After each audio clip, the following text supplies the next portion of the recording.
the Federal Bureau of Control. It appears we are still on Panopticon Containment Sector.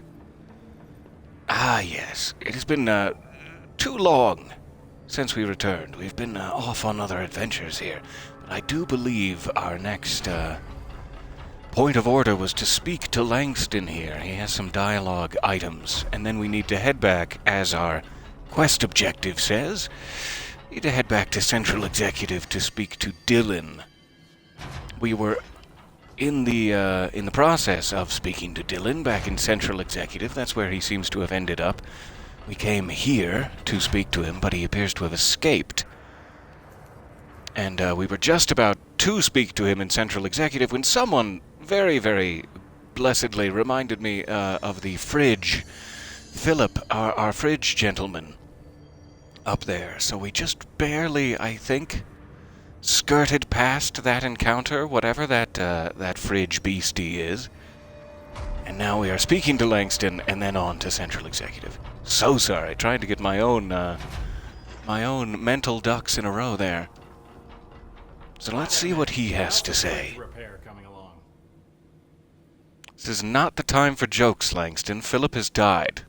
Philip is missing in action with a pool of blood where he once sat.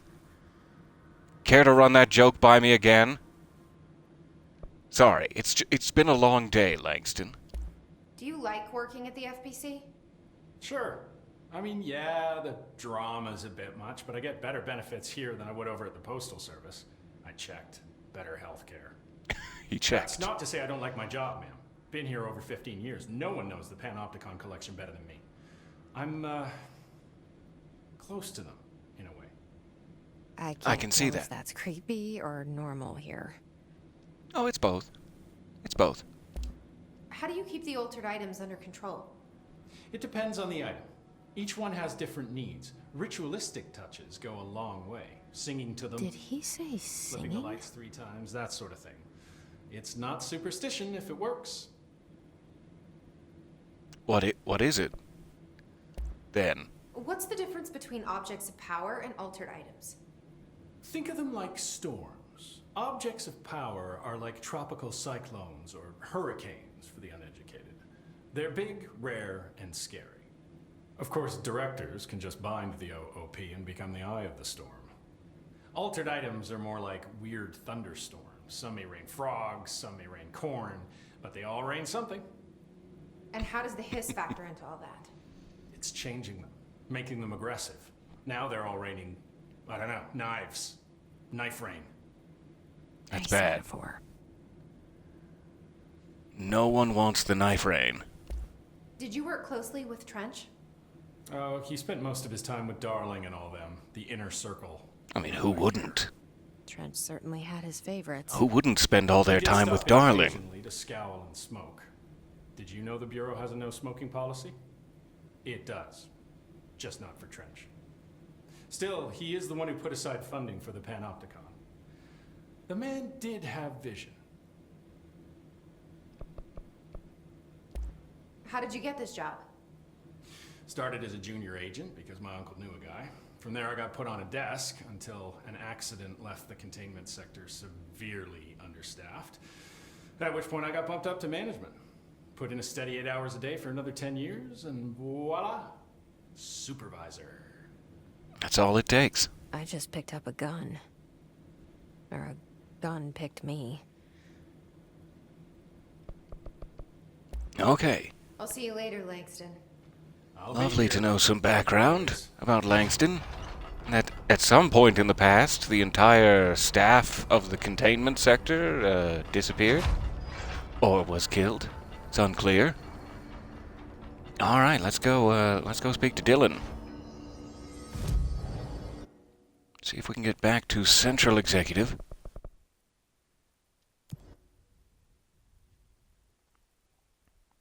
Good morning all, and welcome. So nice to see you there. There appears to be a gift subscription going off. Off to someone, too. Thank you, that is lovely.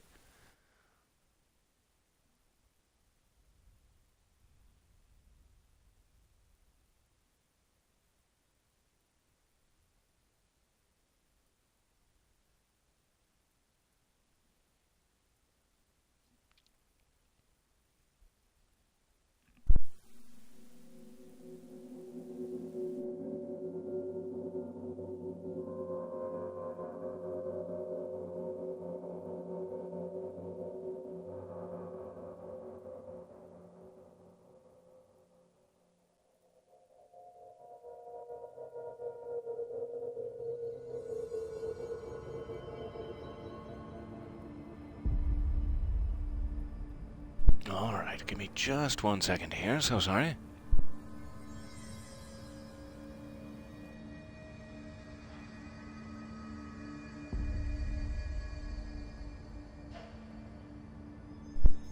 Okay. So let's see here. Arish appears to have something new to say. I think that little triangle icon means there's some new thing. I found this token. Any idea what it does? Ah, that is a jukebox token. Little bastards turn up in the weirdest places, like bad pennies. The Rangers use them to activate an old object of power. A jukebox, I assume. Does it have any good songs? Nope, just the one record. Hey, be careful turning it on, though. When it's playing, you get a free trip to the formation. The formation? That sounds ominous. Why does it send you there? The Bureau had been wondering that for years. I mean, it's just a pile of rocks built by God knows who, but... Well, researchers have confirmed it's in the same threshold as the quarry. No one's ever been able to map a physical route to the formation from maintenance. So it's in the quarry. You just don't know where. Pretty much. We only send in annual expeditions to the formation now. Checkups, Salvador calls them. This year's team went in the day the hiss arrived. Come to think of it, the song should have brought him back hours ago. I can go in and take a look. I'd appreciate that. The jukebox is kept just past the security booth over there. Just put in the token and enjoy the ride. Interesting. Okay, looks like we have some items here as well. What's the deal with BlackRock? Oh, fuck. Don't get me started on BlackRock. Okay, I'm sorry. Ever since research found out that it blocks paranatural stuff, they have just been parading dangerous materials in and out of the fucking quarry. Fucking lab coats, man. Love making my job harder. Sounds like there's some tension between departments. Still, at least the quarry's got a good view of the night sky. You know, me and Salvador used to have after-work beers down there. Yes, it does. What do you It's know lovely. about Dr. Darling? About as much as anybody, I guess. Head of research, loves to hear himself talk. All of those science types absolutely do. He's been acting a little bit psycho recently. Although HR told me not to use that word, so... Everyone thinks finding Darling will lead us to the answers.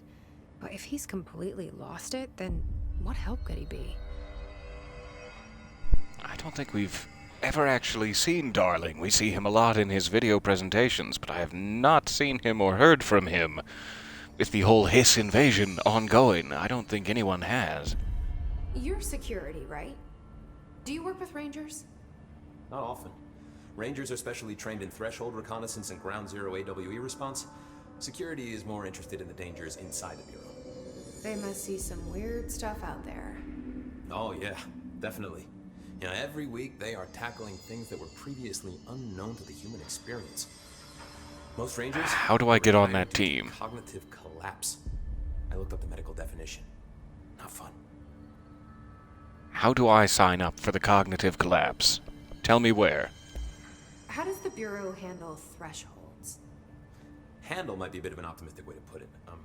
Marshall sends her Rangers in to map them, check growth rates, locate epicenters, take samples, measure stuff, basically. Sounds like he's done his homework. Now, down in maintenance, thresholds are used just like any other tool. Lab coats mine black rock from one, maintenance siphons water from another. We use it for pretty much everything, except drinking. Why don't you drink it? Do I even want to know? Yeah, a lot of time we find these little chunks in it. It's pretty gross. I didn't want to know. Just chunks. No big deal. What do you think of Marshall? Marshall? Marshall's a fucking badass. Rangers could not ask for a better leader. She's a little, intense, but given the stuff she's seen, I'm not surprised. She does have a bad habit of disappearing, though. Where does she go? Last time she vanished, I did some digging into the security logs. I found camera footage of her entering the quarry. She was down there alone for days. Now, typically that's not allowed, but Marshall is kind of above the rules. I wonder what she finds so interesting in the quarry. It seems like just about everyone is. I What have with to go. Trench and his smoking You're not habits. the only one who's busy, you know. Thank you, Simon. I appreciate your time. What else could there possibly be, Simon? I don't think I ever told you this, but I was actually on the path to being a ranger once. Did the whole boot camp thing. Even got rookie status. Anyway, not the point. My old Ranger squad was a great bunch. There was 6 plus me. Remus, Hazard, Cho, Guy, Hepton, Stoll, and Thompson. They were supposed to get back from an expedition yesterday. We had beers and wings planned. Problem is, they weren't here when Darling handed out the HRAs. Then they had nothing protecting them from the hiss. You see, they prepped for the worst, but I think that we're already past that. We all wore these pouches around our neck, and I really don't want the hiss to get them. Could you find them for me? The squad would have come back through maintenance, but they probably split off from there. What is in the pouches? And I won't let them stay hiss. Considering you specifically said they weren't HRAs. What? Is that where you keep the wings? Simon, be honest with me. Are you just having me go on your wing run? I have to go. Me too. You're not the only one who's busy, you know. Alright, so now he has no triangle, which means he has no mission to give me. He did just give me that nice old friends mission, which we should check out real quick. Lest I forget. Alright. His corrupted Guy, Hazard, Cho, Thompson, Hepton, Stoll, and Remus. We will try to find them. We have the jukebox, we have Langston's Runaways, which I'm thinking that rubber duck we chased down, I'm thinking must have been one of these. But we have 4 more, it looks like. Alright. Still want to go speak to Dylan. Want to keep him waiting. Upper level of Central Executive, okay. Somewhere up here. Perhaps under heavy guard. Yep, there's Dylan. You are a worm through time. The thunder's home distorts you. Happiness comes, white pearls, but yellow and red in the eye. Through a mirror inverted is made right. Leave your insides by the door. Push the fingers through the surface into the wet. She's happy to see him? Happy, question mark? He doesn't appear to be in the right frame of mind for chit-chat.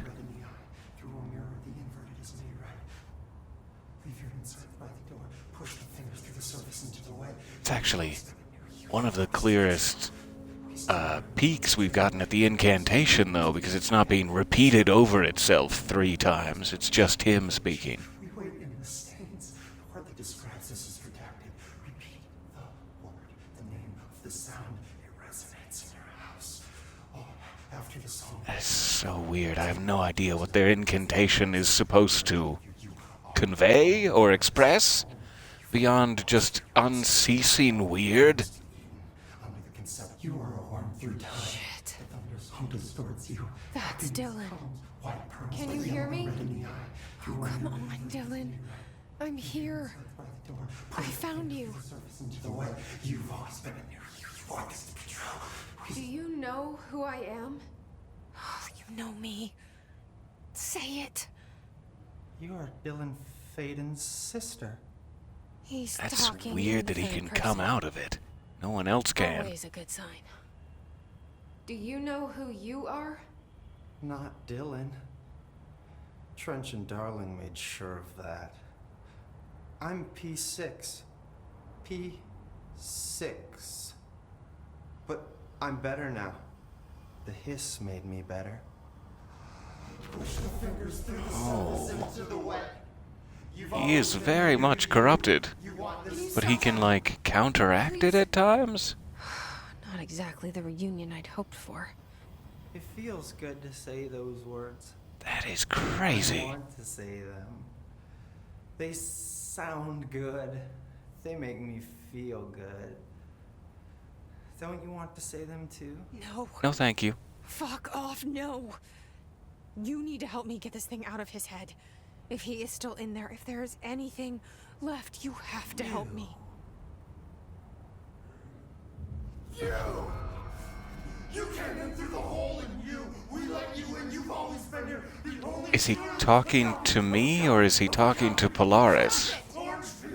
Because Polaris flashed up there, and he seemed to recognize This is her. not safe. Yeah, he can see you. We found Polaris together with my sister when we were very small, in Ordinary, in the desert, through the door opened up by the slide projector. But she didn't help when Trench took me away. She didn't give me any powers. All the powers are my own powers. She didn't help when they locked me up for years. I'm sorry to hear that, Dylan. After the song time for applause, we build you till nothing remains. The egg cracks and the truth will emerge out of you. You are home. The Bureau brought the slide projector back here with me. And the Bureau did what the Bureau does. They used it. And they found... They opened the door up to the hiss. That's the only thing I can thank them for. There. There it is. We stopped the Altered World event in Ordinary when we shut down the slide projector. And now the projector's here.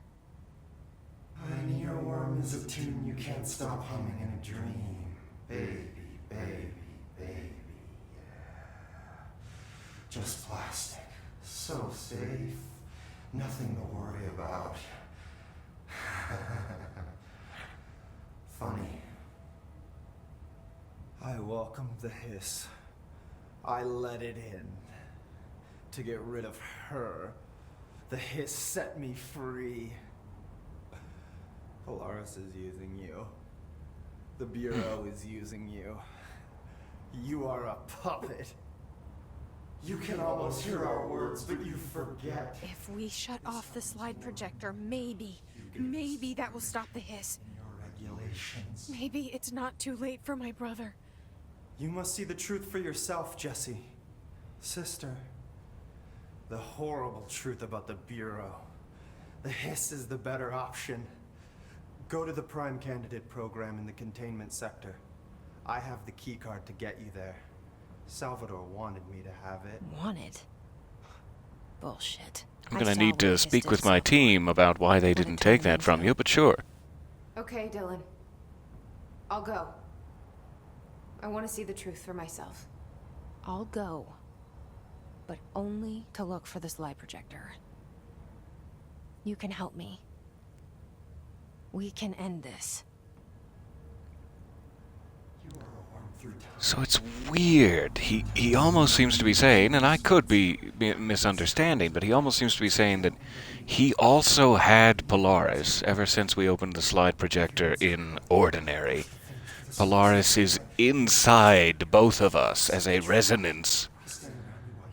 But it didn't help him. It didn't do anything. He got locked up in here, and it just sat there and didn't help him. And eventually he got so angry about it that when the hiss came in, which seems to be like the anti-resonance of Polaris, when the hiss came in and broke him free of Polaris and took its place, he was happy. Because at least it wasn't this unhelpful ghost anymore. But he appears to have something else new to say. Let's go again. I don't know what else I'm hoping to find here. Dylan. Can we talk? I'd like to tell you about a dream I had last night. Oh, sure. Off to a good start. Okay. I'm listening. I was back in Ordinary, before all of this happened. But in the dream, I was alone. It was just me. I was the only child. A girl. My name was Jesse Dylan Faden. But then That's the gonna Bureau confuse came me. and caught me, brought me back. That's going to here, cause some emotional trauma. locked me up. Have you ever noticed that our names, Jesse, Dylan, they could be girls' names, boys' names, could be anything. Could be the name of a snack Don't you food. find that weird? I find that weird. Just nomming some Dylans. Sure. What the hell was that? Is he trying to mess with me? You are worn through time. Interesting. So he just gives you little, like, little atomic bombs of emotional, questioning Maybe Dylan's still in there. Maybe there's to a shatter your self-worth. I'd like to talk to my brother, please. Dylan? Dylan would like to tell you about a dream he had just now. This again? I was going to be the new director of this place. I helped you get a job here so that we could be together. You were an office assistant. You'd make coffee and deliver the mail, and there was always plenty of work to do. And it stayed that way forever and ever. It was nice. Really nice. That's debatable. But here's the strange thing. The dream shifted, and none of it was real anymore. It was a game. We were in a game, and it was a fucking boring game. But you couldn't stop playing. And then it shifted again. Or maybe it was another dream already. Or maybe I'm just confusing them. But in this other dream, it was more like a musical. This is an ordinary song about an ordinary girl from an ordinary town. It's the ordinary story. She worked an ordinary job in an ordinary... I think this is what happens when you watch too much Threshold Kids as you're growing up. I think we've reached the end of that particular social That's all I experiment. remember of that dream.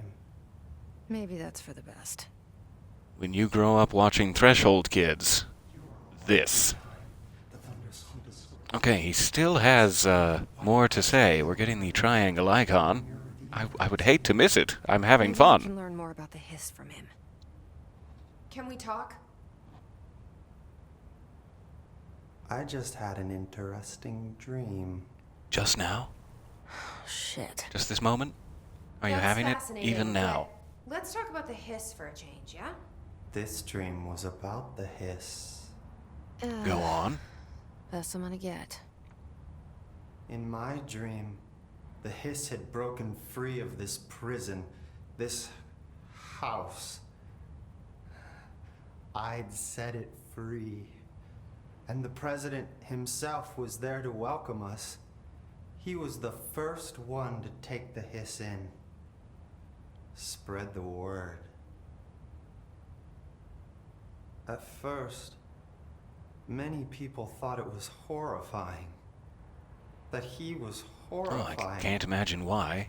But also, many people who heard his words wanted to welcome the hiss in. And slowly, more and more of them came around until the whole world was brought together by the hiss. It was wonderful. Okay. Thanks for sharing that. For the record, I'm gonna that go, will never happen. Not as long as I'm alive. I'm gonna go walk further than 20 feet in any direction because I have my freedom and get a hot pocket and then come back and speak to you. Just to taunt you, Dylan. Alright, I got the hot pocket. I'm coming back. Just want you to remember who's in the cell. I punished myself. Any new dreams you'd like to share, Dylan? I'm glad you asked, sister. This dream, like all dreams now, felt very real. Like reality. And reality now feels like a dream.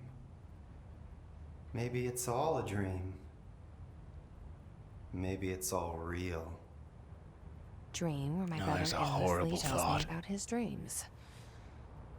I was in a dark place, and there was a dark man there. His name was Mr. Door, and he told me that there are many worlds, side by side, on top of each other, some inside of others. In one world, there was a writer who wrote a story about a cop. In another world, the cop was real. Door said he himself was in all of them at the same time, endlessly shifting between them. I asked him how I could reach these worlds. I wanted to bring the hiss there. But he didn't want to help me. He didn't like the idea. What did he know?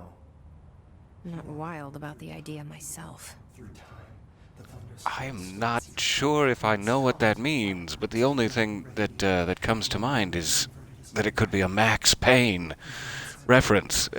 In one world, there was a writer who wrote a story about a cop, and in another world, the cop was real. That sounds a lot like Max Payne. And Mr. Door, I know there's a Mr. Hatch in Quantum Break, which isn't necessarily like a Remedy World game, but it also kind of is. It was Microsoft published, so they had to do some weird different things with it, but there is a Mr. Hatch that crosses between dimensions in Quantum Break, so I don't know if that's a reference to that. Here we go again. Once more with feeling. I have a feeling we're getting to the end of his Tell me about your dream. Yes. his little tidbits here, and I'm sad. In fact, I'm having a dream right now. Oh. That's new. In this dream, I'm standing in the corner watching Jesse and Dylan talk about this very dream. Hi, it's This me. very dream. He said just now. And repeated it again now. I'm standing there and watching, and that's all I can do. It's as if I'm trapped there. And that's all I have to say about that dream. Okay, Dylan. That's good. That is just horrifying still in and absolutely Or is this the fantastic. hiss playing mind Because games? even Jesse doesn't know what he's talking about, but we do. And that is it. Hopefully there will be more from Dylan later. But I guess we have caught up with our dear brother. So yes, he has brought up a lot of interesting questions that could be complete madness, such as, are we the same person? Are we a Jesse Dylan Faden that was somehow, through some experimentation of the Bureau, split into two separate consciousnesses? Or is that complete and utter madness? Who's to say? So he wants us to go back to containment to find the prime candidate program. I see nothing wrong with that. Let's see if we have any abilities, slowly. Still trying to push up the old health and energy. Let's do energy for now. 3 ability points for the last launch. 3 ability points for the next health. Alright. See if we can build anything. Upgrade the grip, yes please. Alright, so we still have a few new weapon forms we need to get. Spin, I'm assuming, is like a... it says right there, generous magazine, high rate of fire. So it's like a little minigun. Pierce is precise charged shot at any range. So more like a sniper rifle. I'm assuming we will probably need these eventually. I'm going to go ahead and grab Spin. Because I know that I've just now caught on. Your source is sort of like a currency for these upgrades that you get from defeating Hiss, but you also lose, every time you die, you lose 10% of your source. And so I should be spending it here so that I'm not losing it when I die, is the idea. So now we have some new weapons available. Still no new outfits, that's fine. And let me check missions here. If there's anything else we need to do before we head back to containment. I'm going to save the jukebox for just a bit. These will kind of run into as it happens. So I won't worry about it. We'll just head back to containment, the prime candidate program. Let's see here.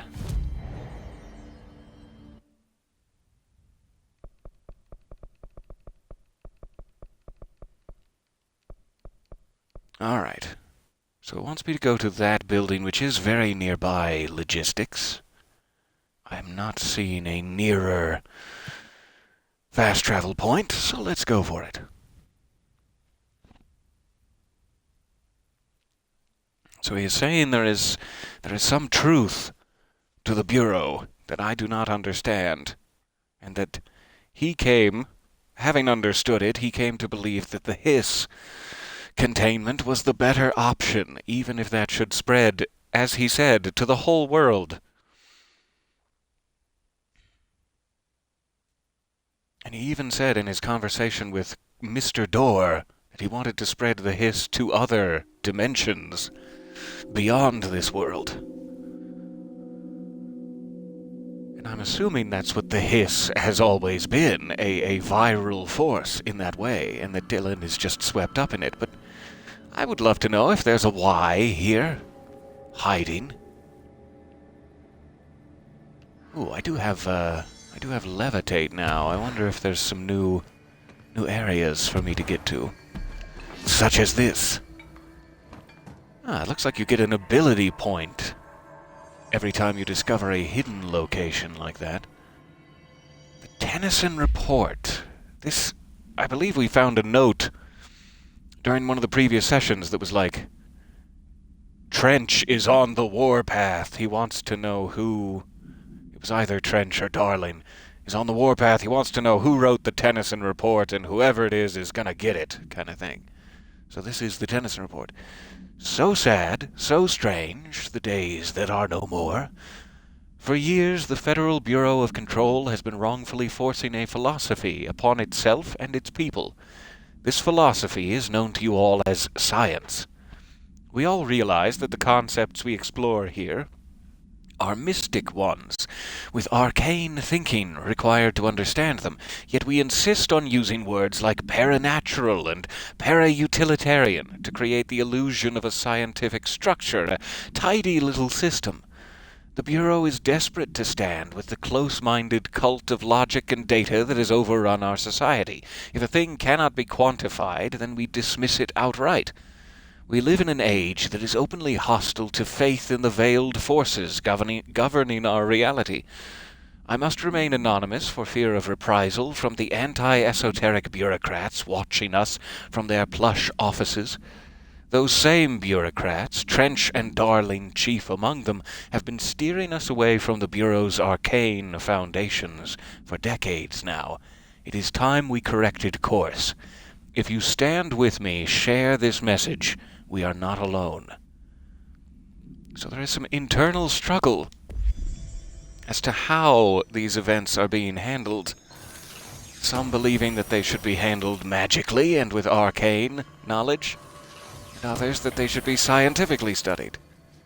And both are equally ineffective, really, to the weird. To the very weird. Okay, looks like that's it.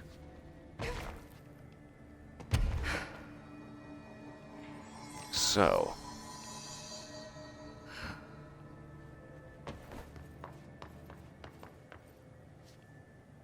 I am not sure if I need to get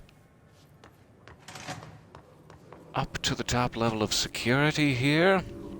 We'll figure it out. But first, we'll be attacked.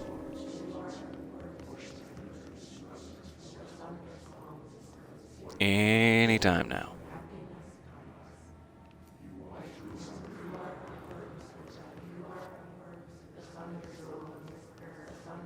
Well, I thought I was going to be attacked, judging by the lights, but maybe that's wrong.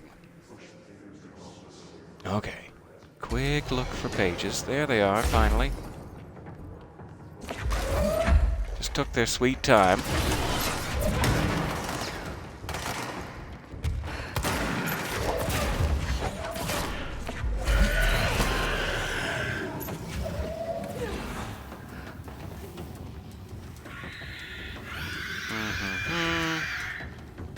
Just sneak back out here.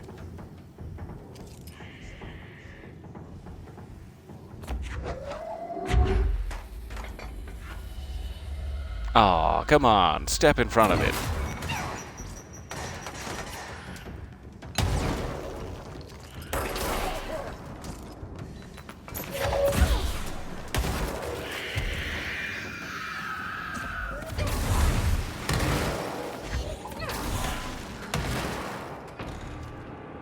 All right.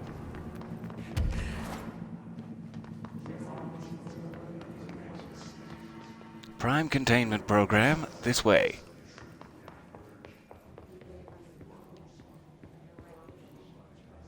I think I already sweeped this room for files, and yet I'm tempted to go again. I'll try to resist.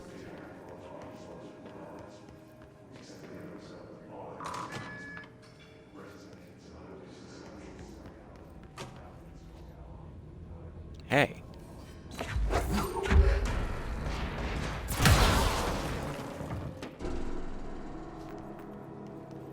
Put out his fire. Self-reflection. Mirror supplement. Okay. Well, now you've made me lose the mirror supplement. We'll have to go find it. Good. Victorian mirror. Altered item 60 UE. Redacted. She was admitted to a mental ward for emotional instability soon after relocating to Illinois with her family in 1914. The item only appears on record again in 2006 when the Bureau investigated a sudden rise in disappearances in Illinois. Agents found the item hanging in the local library. They contained it quickly, though the missing people of the town were never recovered. Supplementary material on date August 18th, 1915. We certify that the case of Mrs. Redacted has shown her to be a lunatic under the reasons of hysteria, bad company, and imaginary female trouble. Oh, 1915. Her fixation with the family looking-glass is noteworthy, though not an uncommon matter when considering the female disposition. Mrs. Carver is a fit subject for the lunatic asylum and will remain in its confines until her affliction has passed. Signed, Doctor should no longer have his medical license. We are getting a question. As I hit my headset the wrong way, we are getting a question in the chat. Is that auto-aim, or are you that good a shot? It's sort of auto-aim, yes. It is not all me. I claim no good shot status. You do have to get it vaguely in the right area, but then it kind of takes pity on you. Hello, Trench. The Bureau needs a director. Our future. P6 and P7. P6 and P7. He said. That's... I think I know where this is going, and I'm sad. But I don't, for sure, know where it's going, so I'm keeping it to myself.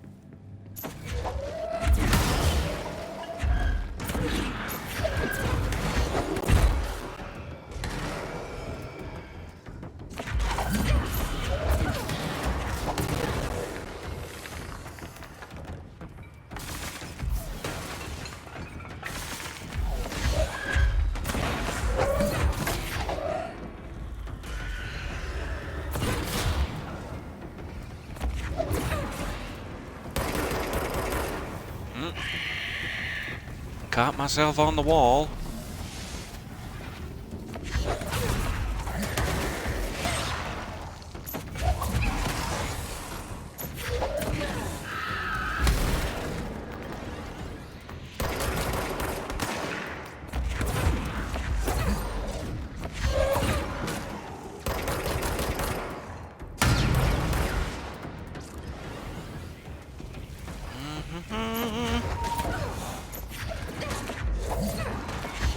Enjoy a bench and a chunk and all of that.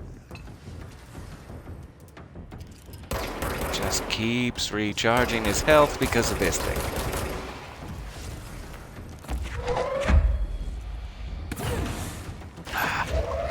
Get it past the pillar. There you go.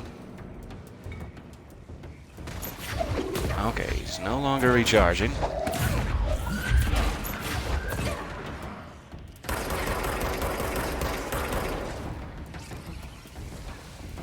I'll wait.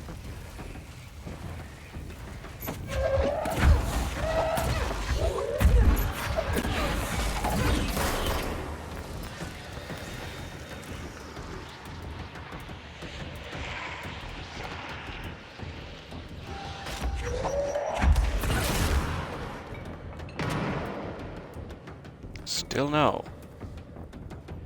Who's holding it open? Is it you?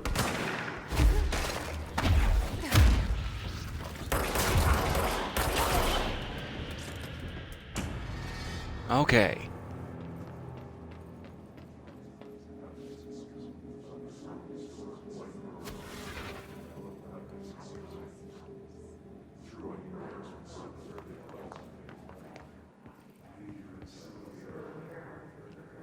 Closed cases. I'm very curious. Threshold kids! Let's leave. Let's never come in here. Okay.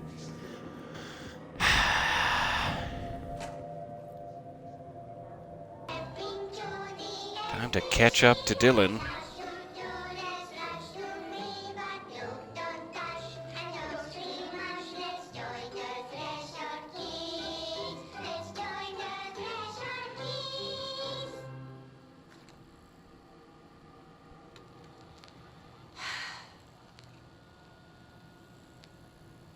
I can see you're upset, Meg. Okay. Why don't you tell Uncle Mr. Bones what's wrong?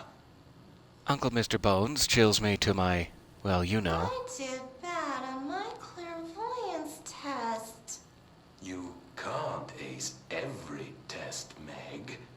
You see... Why are you wearing a little baby doll face, Uncle Mr. Bones? brains.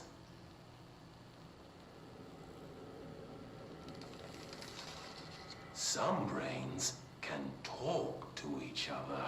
We call this ESP. ESP? Mm-hmm. No, understood. Some brains can lift objects like a baseball. Talk about a fly ball, eh, Meg?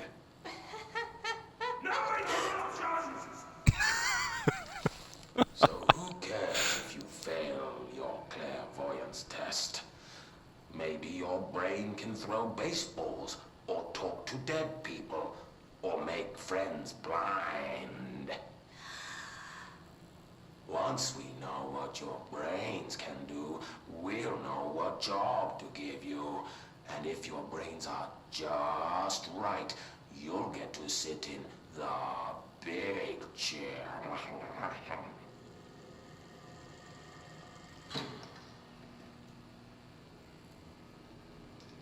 And his big chair.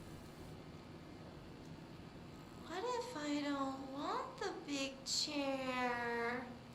What if I don't want the big chair? Everyone wants the big chair, Meg! That's why we're all here. Use those brains to listen for once, or the only chair you'll get in is the one with straps.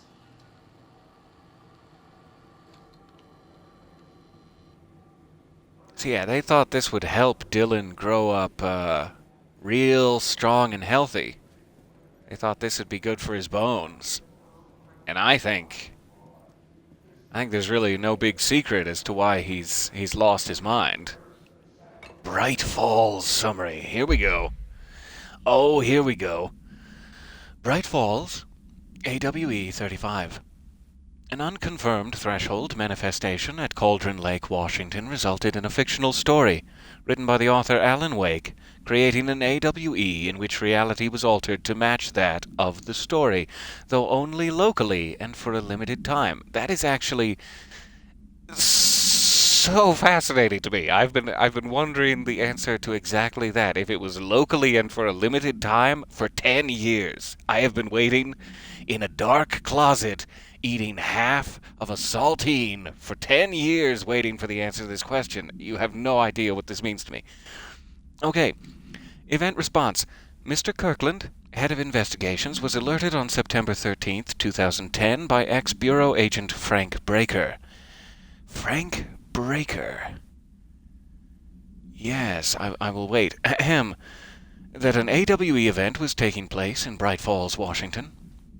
Refer to the events investigated in 1970, 1976, and 1978. Thomas Zane. Breaker had received a call from Barry Wheeler, Alan Wake's literary agent, on behalf of Breaker's daughter, Sarah, the current sheriff of Bright Falls. A Bureau field team arrived at the site 2 days later, only to confirm that the event was over. Interviews were conducted. Refer to the 1970 Thomas Zane, 1976, 1978 Odin Anderson, Tor Anderson. Quick note, Odin and Tor Anderson are the band, the Old Gods of Asgard. Alan Wake was believed to instigator.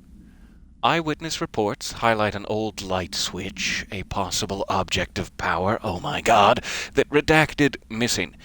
Wake was not found at the scene. Reports claim he dived into the lake, but no body, and nobody, was recovered in the search. I'm just going to let that wash over me for a second. That feels good.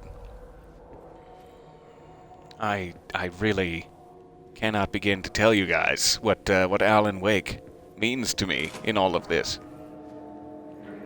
We're going to have to catch up with that side of things. Okay. Where is this leading? That's where I got the hotline message from him, so we are curving around.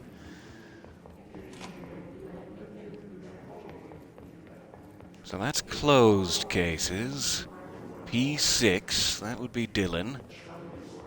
P7. I have a feeling about P7. But first... Wow. This doesn't look quite right.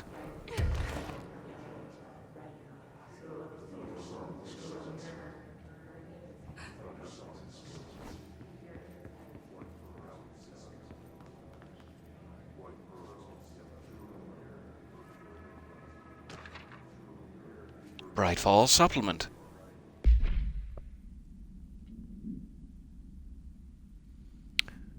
Alice Wake. Mr. Wake's wife was found during the Bureau investigation. She was interviewed and evaluated. She showed signs of severe mental trauma in the form of memory loss. She was later directed to treatment. It was concluded that she'd been trapped in the threshold during its manifestation. Notable individuals still missing after the Bright Falls event are FBI Special Agent Robert Nightingale and Dr. Emil Hartman. Refer to the Creator's Dilemma and the file regarding the Cauldron Lake Lodge. Bureau researchers believe this event was the result of a forceful perception of subjective reality stemming from Mr. Wake overlapping on our own. Wake has been flagged as a potential para-utilitarian. Goodness, he was actually C-Prime candidate program file for more details. They thought he could be director. Okay. In 2011, a book by Clay Stewart titled The Alan Wake Files was published by Roundabout Press, New York and Olympia. Agents interviewed Clay Stewart and suspected minor periutilitarian sensitivity. He was placed under indefinite surveillance. A monitoring station was established at Cauldron Lake to alert the Bureau of any future activity. Can I please go to that station? Can I please go now? Can I please go through the Ocean View Motel to the Cauldron Lake Station? I'd really appreciate it. It's been 10 years.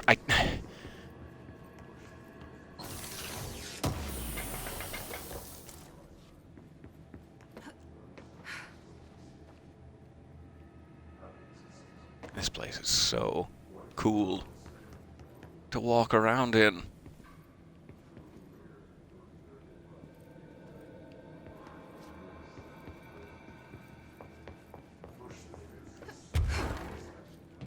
But not seeing any other grabbables.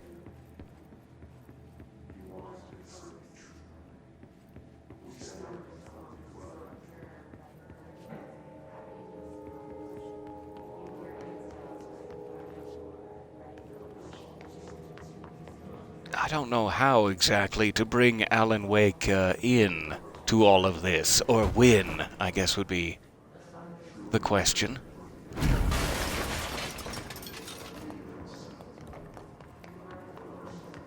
But we are going to have to figure it out. I wish things because I am too excited. and ordinary for us. Wishing won't change things.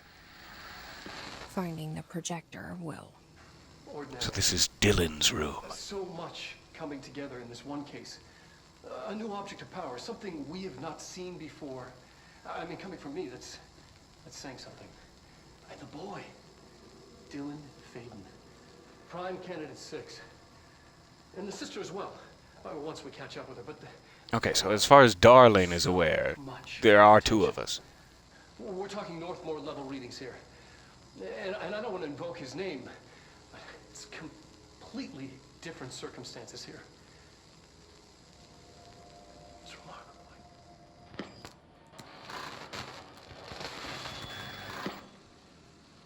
There was an incident. Yes.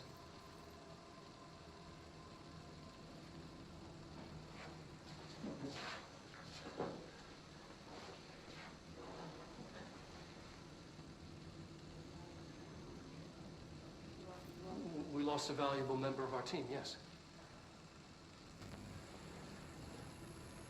Excessive force. Dylan has so much. But he's just a kid. I'll take the blame. He needs some slack. I mean, boys will be boys. He's exceptional and under a lot of stress. Roberts got killed. It's an unfortunate accident, that's all. Marshall needs to realize this. We will make this work. We'll make this work. Oh, darling, I want to believe you. But I don't think you did.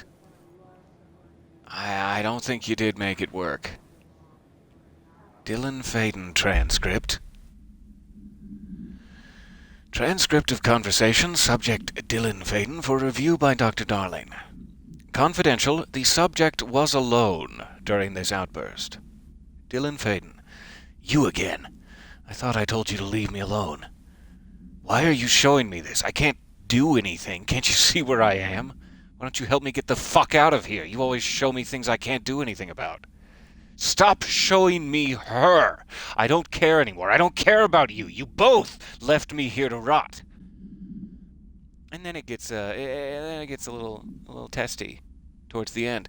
I will dig out my own brains if it means getting rid of you. I don't want you here. Get the fucking message. Subject then repeated the phrase "fuck off" numerous times before being sedated at 17:53, and he started shouting at 17:52 and 46 seconds. So they sedated him in like 14 seconds. within 15 seconds, he was sedated. Okay.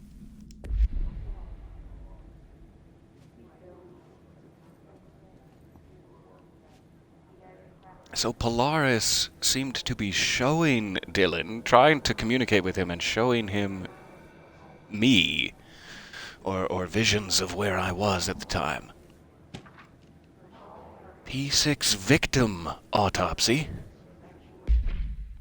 So this is the outburst, the accident, boys will be boys, some excessive force that Dr. Darling was talking about. Autopsy findings: blunt force injuries of the head and neck, extensive trauma of the abdominal region, lacerations and contusions of the upper and lower torso, fracture of the spinal cord between the L1 and L2 vertebrae, avulsion fracture of the 3rd through 10th ribs, left and right, blunt force injuries of the extremities, abrasions, lacerations, contusions of the extremities, dislocation of left and right elbow, dislocation of left and right knee. Holy crap. After examination, it was determined that the cause of death was internal bleeding that occurred when the redacted was contorted through his redacted. Boys will be boys. I'm gonna go be sick in a bucket. I'll be right back. I can't find a bucket. I'm gonna be sick right here on the presentation table. Okay. So that's P6.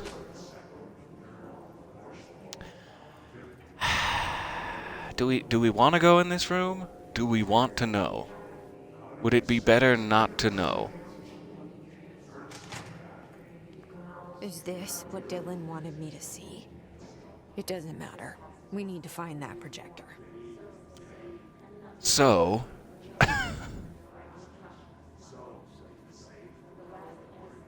The only thing Dr. Darling said was, like, he thinks Dylan would make a good candidate, and so would his sister, you know, if we ever catch up to her, when we catch up to her.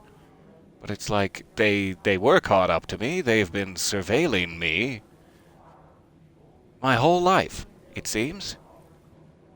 Which makes me think the name Control. Oh, we got our first outfit, a candidate P7 jumpsuit, I'm assuming. So this is making me think that the name Control refers to an experiment that they did on you. You were both altered children, both with para-utilitarian abilities, or at least the potential for such, and they took one and put him in isolation under heavy experimentation. They let the other live free in the world. And they monitored both of them to see what effect that would have on their ability to become director. That's my running theory about why it's called Control. Times I felt paranoid. I was right. The Bureau could have given me the answers, but they just stood by and watched me. Meanwhile, I thought I was going crazy. I only had Polaris in my head to say, no, you're not crazy, something weird is happening, but no one else can see that, except Dylan. No one else can notice it. Jesse Faden movement tracking. Eastward movement. Cause for concern? Question mark. Wyoming to Nebraska, to Iowa, to Illinois, to Indiana, to Ohio, to Pennsylvania, to New York. Arrived in New York 10/29/2019. Why was I traveling so much? We still don't even know how I showed up. You know, when we first appeared in front of the building in New York, she says, you wanted me to come here, and so here I am. And she's talking to Polaris, I think. So it's like Polaris guided her movements throughout the month of October here to wind up in New York. At exactly the same time that Director Trench would coincidentally shoot himself in the head, being quote-unquote fired. And who is this guy? There's like a guy, middle, just barely to the left, up top, it says relax. Behind me, it's like I'm in a restaurant talking to a guy, and the guy is circled with a question mark. And it could have no bearing whatsoever on anything.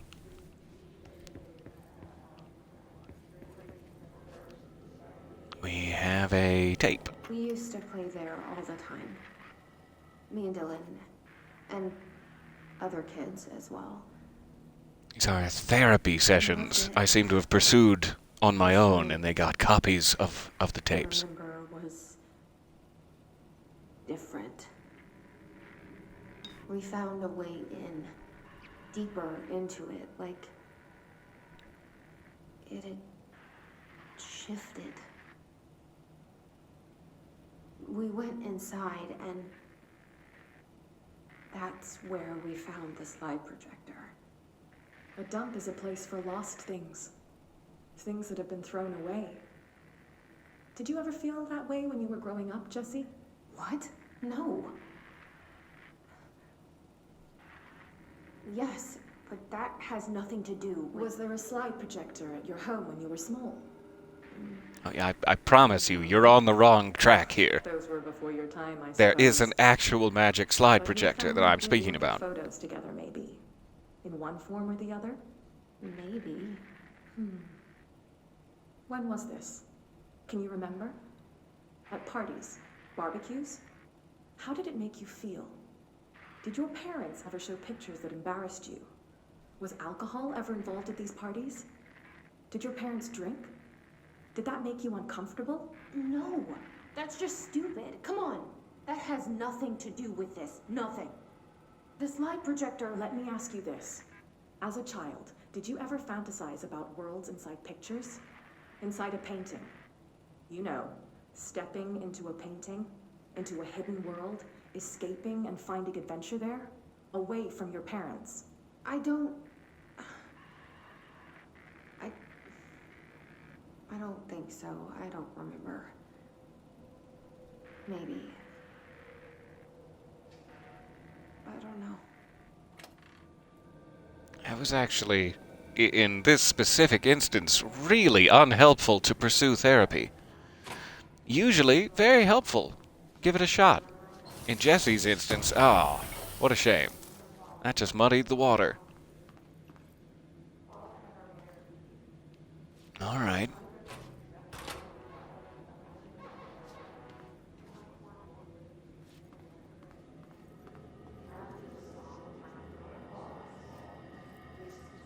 Ordinary AWE. What happened in Ordinary here? That's the place to start looking. I guess I need to switch my thing back. I picked up this collectible that had a mission tied to it, and then I was trying to open the collectible to read it, and instead it tracked the tied mission. I want to go back to that one. There we go. So we are looking for the turntable, apparently, and we are on the right track. Find the Ordinary AWE.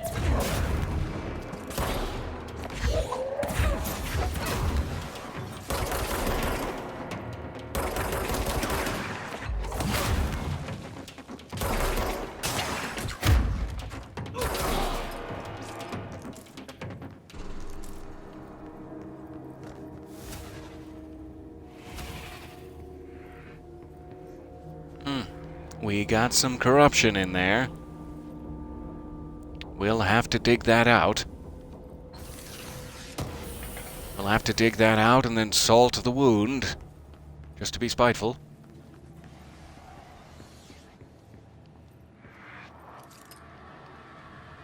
Oh, they're just floating, waiting for me to join the dance. Storage room. Willow AWE. Inventory list of recovered materials, a hollow sphere of stone-like material, vitrified soil, pieces of various sizes and colors, animal carcass, possibly canine, rusted metal bucket, leather wallet, aged shotgun cartridge, all materials to go to the investigations sector for further analysis. Willow AWE. That's not ringing a bell to me, but maybe it's not supposed to.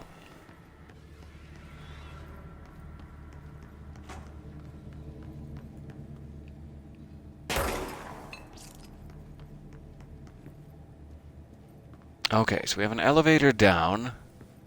That appears to be the idea.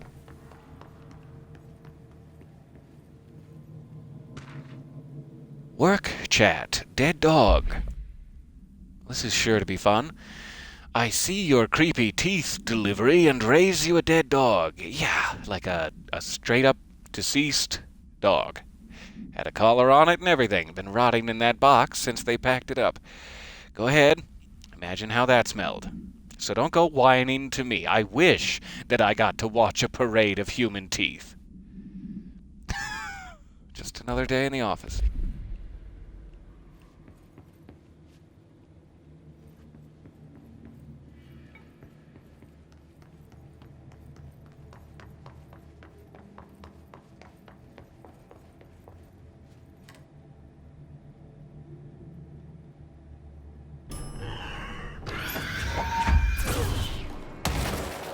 You're trash. You'll always be trash. No, that's not nice to say to someone. Even if they are trying to explode on you. Experiments.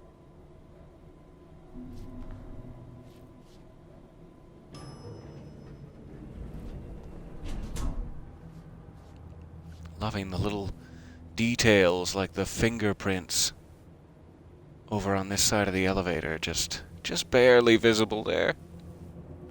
Unless that's just any random smudge, which it could be.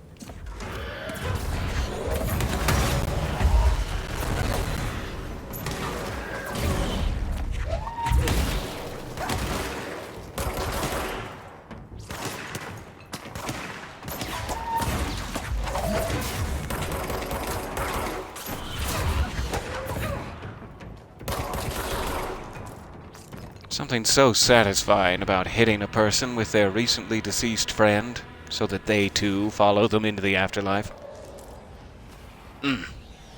Just satisfies me.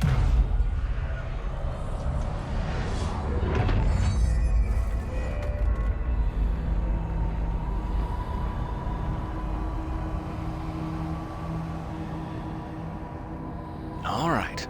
Corruption partially cleared. I am seeing a sign back there that says NYC Subway. Of course we are.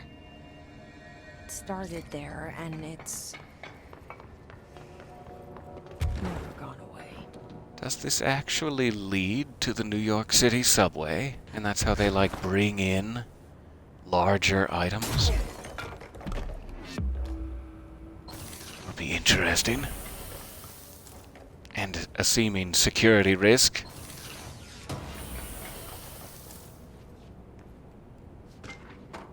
Typewritten page. Altered item 83. The page was discovered in an instance of the Ocean View Motel and Casino that was linked to the investigation sector. The page had been pushed into the motel's corridor from under the door with the symbol of a spiral. Text transcribed from the item. For 10 years, I have tried to write my escape, only sinking deeper. I used to know where fiction ends and reality begins. Here, they are all the same. It's a hideous trap, my every thought made real. Fear, desire, how can I ever know for sure I've escaped, and not just lost in my own fantasy of it? That thought alone can drive you mad. The identifiable words in the scratched-out portion: falls, haunting, wake, light switch, ocean, too late, and the final sentence, you've been warned.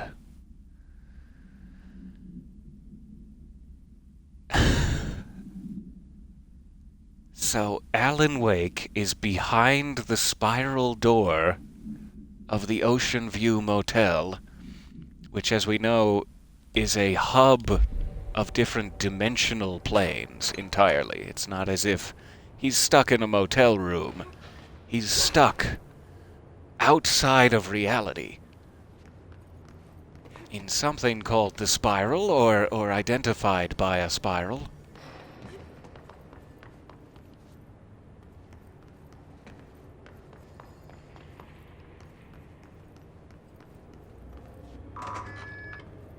Mold room. I still don't have the ability to survive if it's like blue and lit up like this with these red cracks in it. I get hurt by it. There seem to be other types of mold that are more like mellowed out or something that I'm not hurt by, but that kind I can't get past. Alright, this must be the turntable we've been hearing about.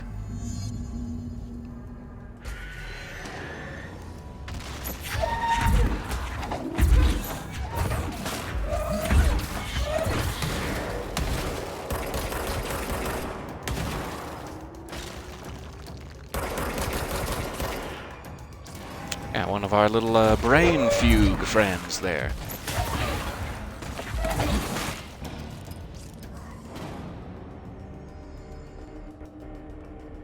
So we'll have to watch out for that. They have some weird things on the wall.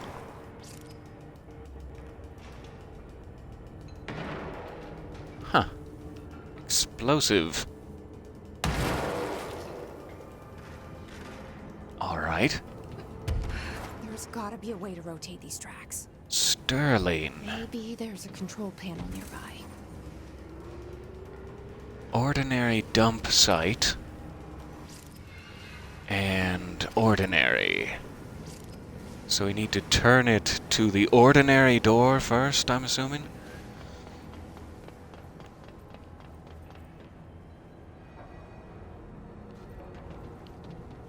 More of these. Whatever these are. There's gotta be a way to rotate these tracks. Maybe there's a control panel nearby.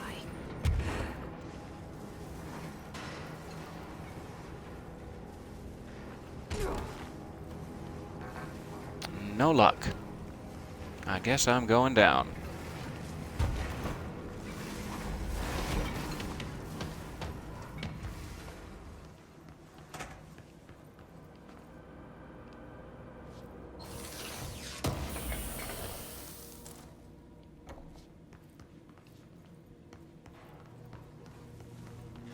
So like this kind, I seem to be able to walk on just fine, even though I'm assuming it's also mold. And then there's that other kind that's like little lights for some reason. Light up grass. Alright, now that door is open.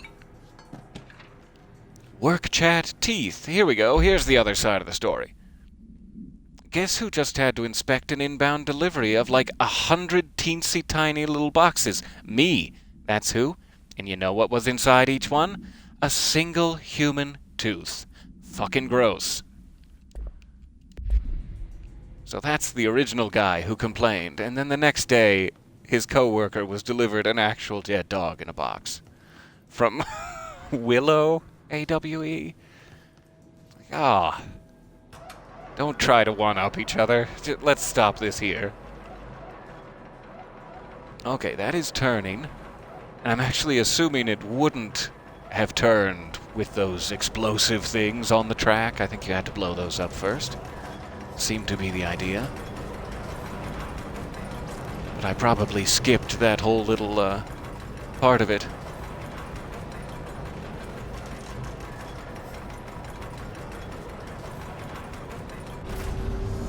Okay, now we're straight on till morning.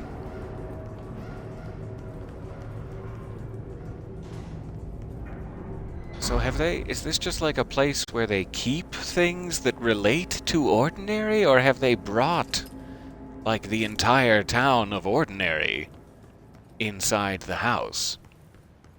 These are very big doors for it to be like and here's the items we collected from Ordinary.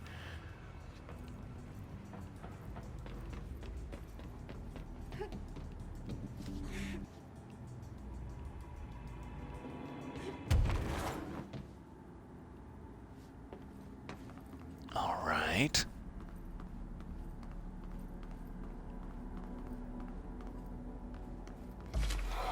it goes. I was wondering. And it's one of these. I'm not good at fighting these.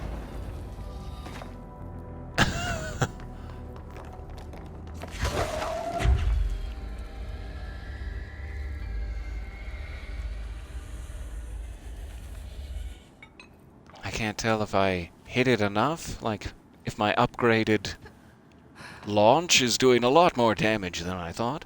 Or if it's still invisible. The music doesn't seem to be going, so maybe that took care of it.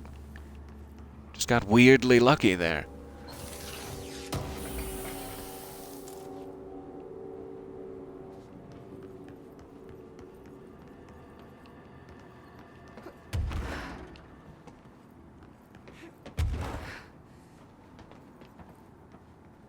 Okay, there is something behind that.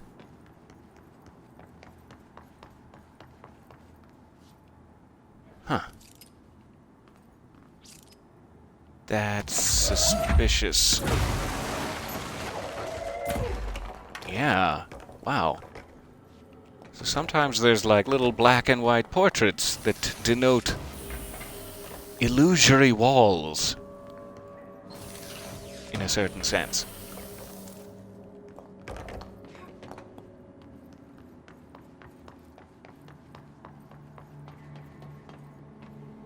To keep our eye out for more of those.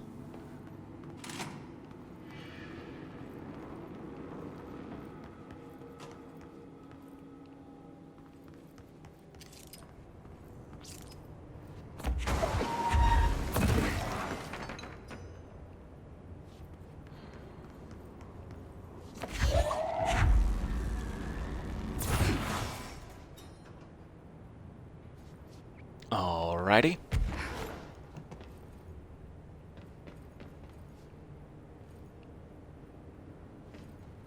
Looks like they brought in a crashed plane, perhaps on the New York City subway.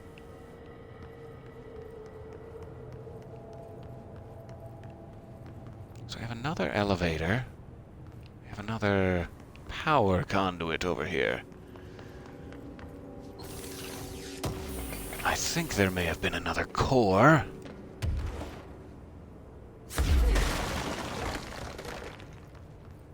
Nope, it was just a yellow box that I mistook. So is there another core, or do I have to take... Because I can't take one of those back.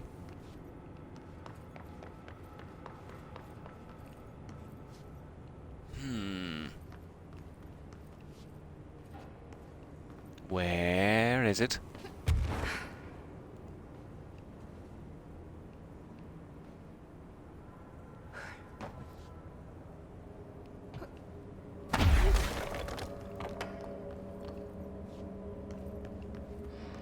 Maybe I needed to have caught on quicker there and used one on the side passage first.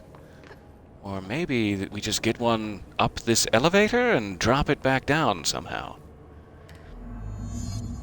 Restore power to use the elevator.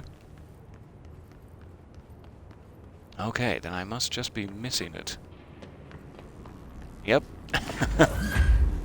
There it is, plain as day.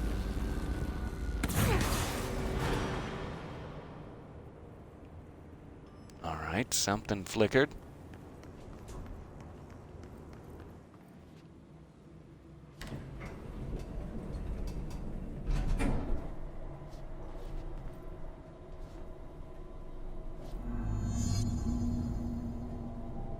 Yes, I have indeed been mailed boxes of teeth.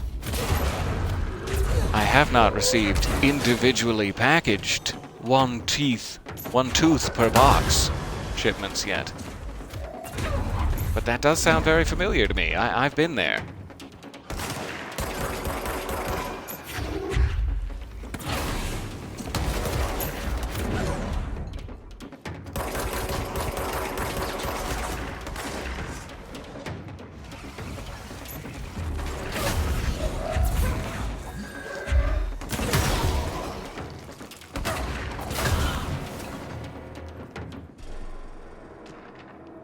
Airplane evaluation order. The airplane in question has been brought in from a private airfield located in the town of Redacted, Cincinnati. It is suspected to be connected to the AWE. See case file redacted for details, and is being evaluated for altered status. The plane is currently being stored in the transit corridor in the containment sector, brought there through the New York subway tunnel. Special access, and links to urban legends centered on ghost stations, abandoned tracks, and The plane's black box is currently being evaluated for, and initial readings have been taken by a research team, though no altered status has yet been detected.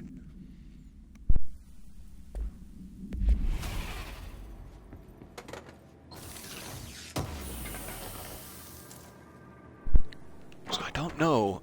I don't believe we've heard of the Willow or Sterling AWEs. Altered World events. I'm assuming the plane must be from one of those two. And that is what is redacted, but I'm not sure. Is there a Sterling Cincinnati or a Willow Cincinnati? I have no idea. Cincinnati, Ohio. So it seems to be mislabeled regardless. It's a very empty room. Curiously so.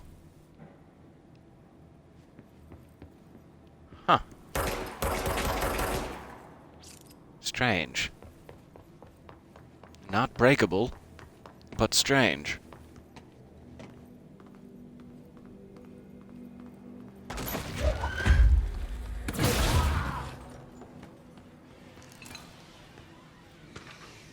Ordinary AWE Stage 1A. Witness testimonies. Stage 1A, The Dump. The first slide was a room with dirty wallpaper and dolls on a shelf. There were lots of dolls. Dylan Faden, interview 2002. The house was empty. No one lived there. We played in there a lot. It was our secret playhouse. Jesse Faden. I went to school with Neil. Some kids called him Nosebleed Neil. Note, likely Neil Hossenberg, missing. It was mean. He had asthma. Tom, note, likely Tom Barlow, missing, and his gang. Freddie, note, likely Frederick Bartwell, missing. Hugo, note, no one by this name, was found in public records. Bullied him. We brought Neil to the dump to play. Dylan Faden. Extrapolated information, there may be an unconfirmed existence of additional slide designation house. Huh.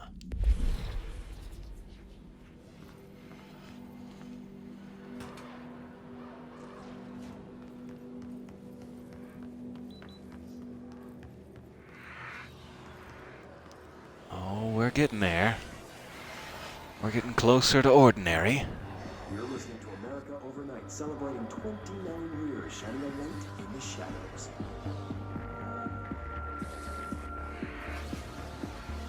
Thanks for staying with us. Here's our first call.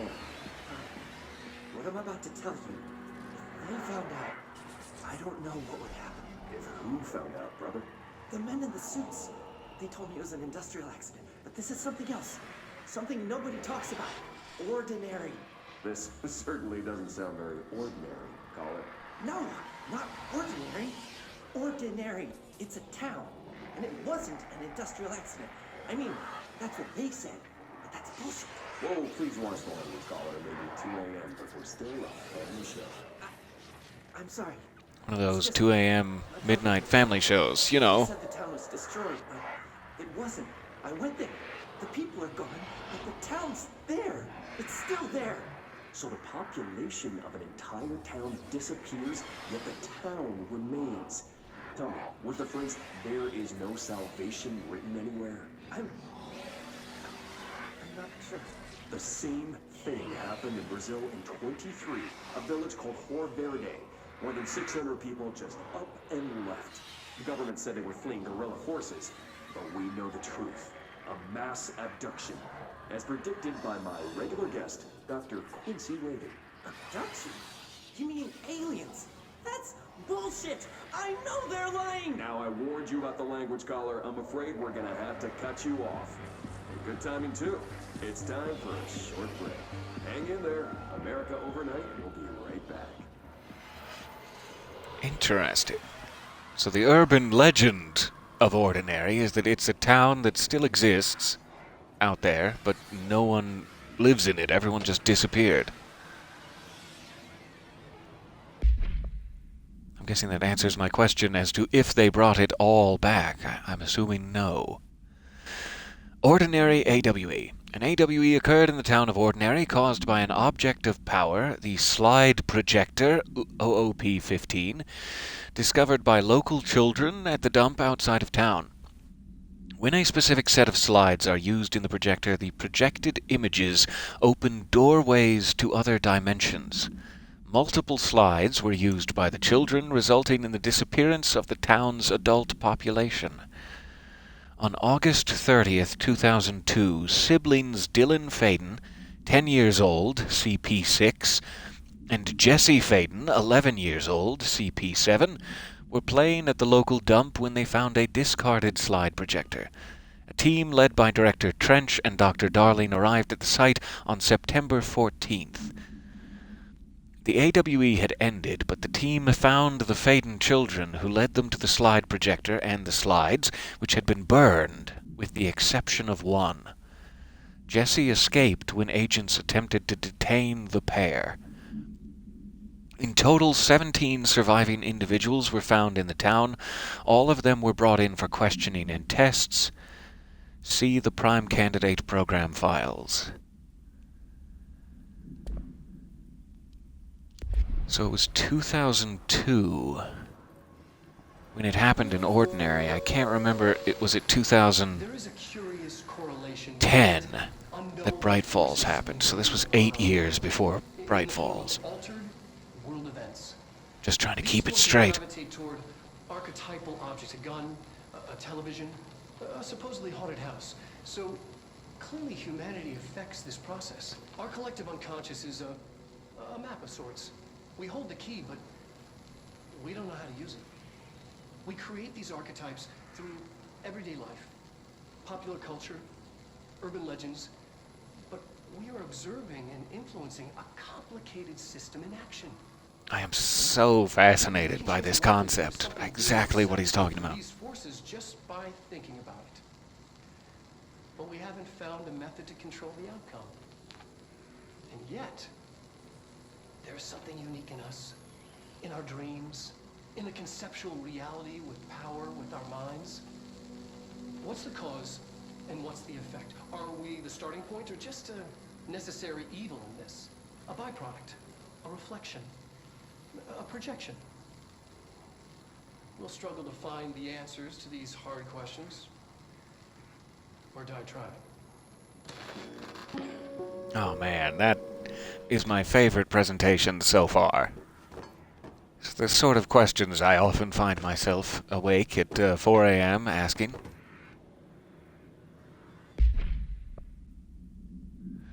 Ordinary Stage 4A, Town Proper. Jesse and me followed the dung monkeys to the cave. There was a lot of them. More of the kids from town had joined up. It was really scary. Jesse grabbed the projector and we ran as fast as we could. They chased us. I fell and hurt my knee. Jesse tried to help me, but the dung monkeys were coming. They were just about to get us, but then Neil showed up. Neil looked like a dog, like a melted dog, but I knew it was him. Neil said a lot of times he didn't like being a boy because Tom just beat him up. I think he liked being a dog. The projector wouldn't turn off, so we changed the slide to the hand. I heard her immediately. She promised to help.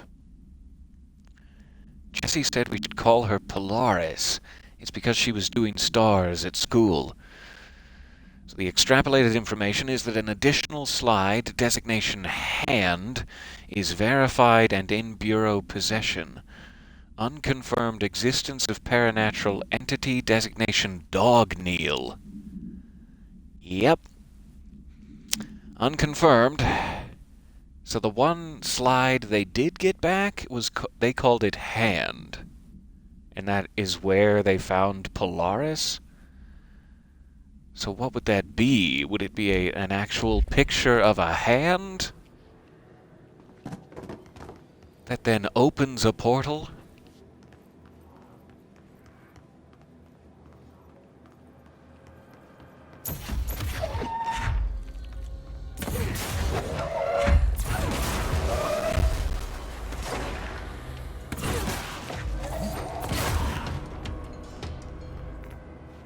Alright, we've got a claim point. Annual evaluation of Dylan Faden, formerly P6, performed by Dr. Carla Vaughn. The questions asked here correspond to the 5th iteration of the Gunner's psychological assessment. Are you ready, Dylan? Let's begin then.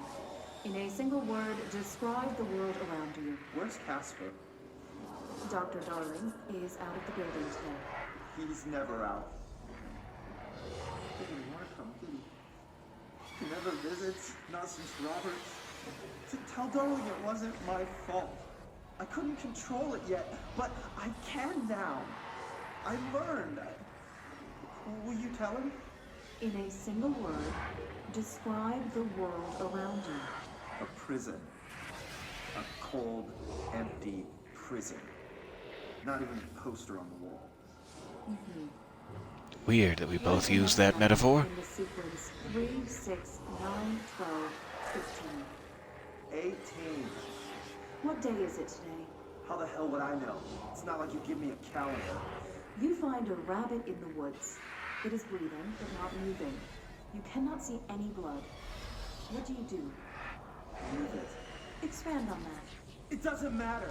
The rabbit's not real. None of it's real. What day is it today? Do you enjoy asking people questions that can't be answered? Is this what gets you up in the morning?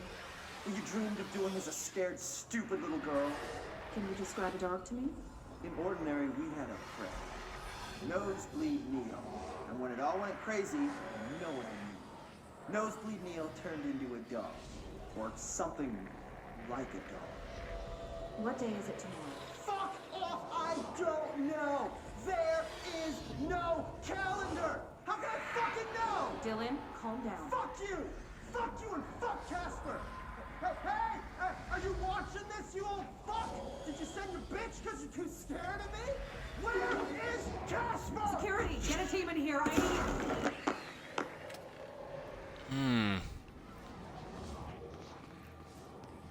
It just really did not go well with Dylan. Oh, I'm just now noticing this window. That looks like a long way down.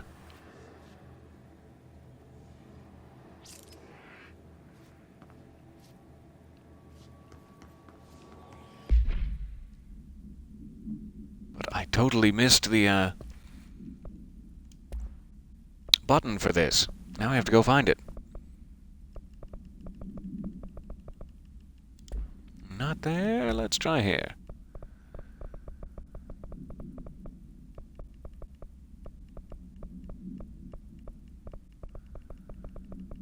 There we go. Stage 2. Sled Hill Cave. After what happened at school to Mrs. Chester, we started spying on Tom, and we saw where they took the projector. Tom and his troglodytes were using the Sled Hill Cave as their headquarters. That's where the projector was. They'd been using the temple slide. We called it that, but really it was like a broken concrete thing, a warehouse or bomb shelter or something. Very dark. The Not Mother lived there with her babies? Children? I don't know. She was feeding Tom and the others her milk. They were changing into little monsters. We called them dung monkeys. Horrifying. Unconfirmed existence of additional slide, designation temple. Unconfirmed existence of paranatural entity, designation not mother. What is the not mother? Exactly.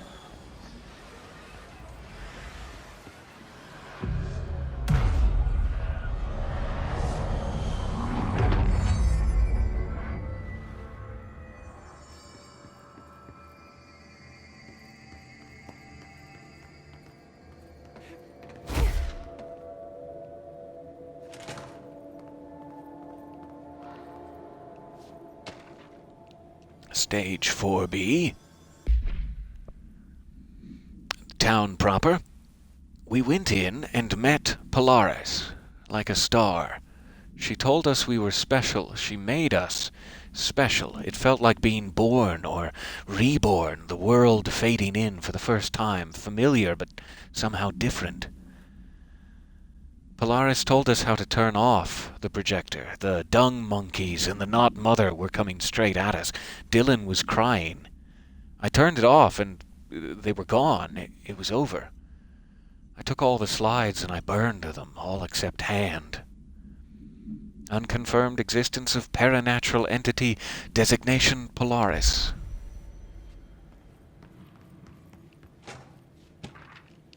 Stage 1B. Dump. The second slide we called the Meadow, but it was really just an empty lot with a bunch of weeds. There was a shack and a phone line. It smelled like flowers in there. It was powerful, intoxicating. We had crazy dreams there. It must have been because of the smell. I didn't like it. I didn't like losing control.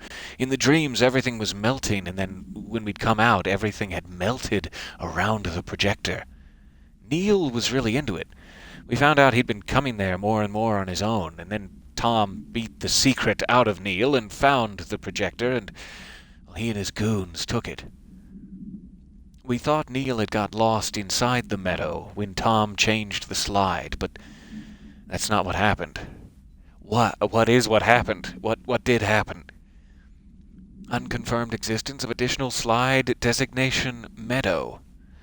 So far, she's saying she burned all of them. They only recovered Hand. Hand is Slidescape 36, where they found Polaris. But they're saying there is a temple, there is a house with dolls, and there is a meadow. And she must have burned all of those, but what if she didn't? What if she didn't burn more of them? Let's see what they have on Ordinary. There's the house. Oh, wow. Here. Our home, our school, the woods, the dump. That is so cool. That's even cooler than what I was expecting to happen. Not that I had any idea. I love it. So there's a little model of the town of Ordinary. Stage 4. So this must be town proper. Stage 3. Would that be like the school with Mrs. Chester? I guess there's 2 buildings related to Stage 3, if I'm reading that right. And then this would be Stage 2, the Sled Hill Cave. And this would be the dump where they found it. Stage 1.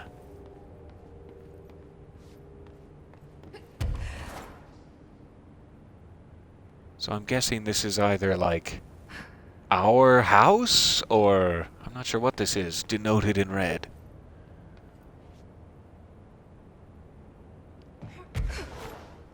Maybe that's just where they were able to turn off the projector once they got it back from Tom, but I kind of thought that would all have happened back in the cave. So I'm not sure. Let's look around the edge for clarifying documents.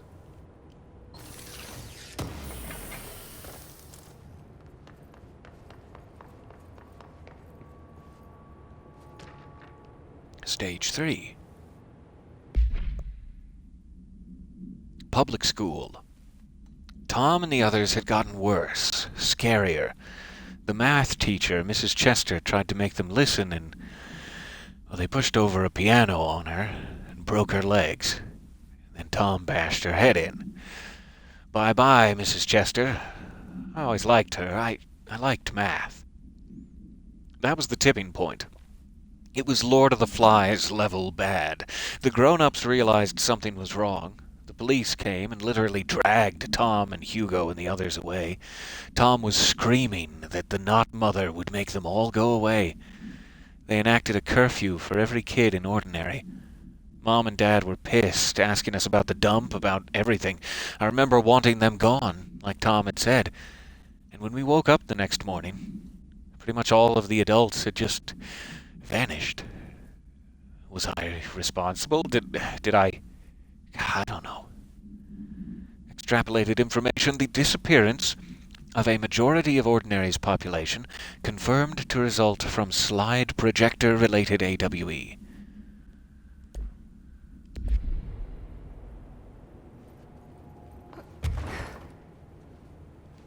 All right, Ordinary.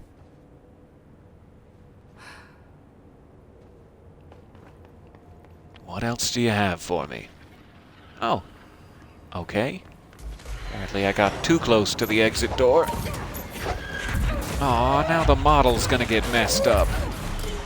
Don't know if I'm comfortable with that. I don't know if I'm comfortable with the model getting messed up.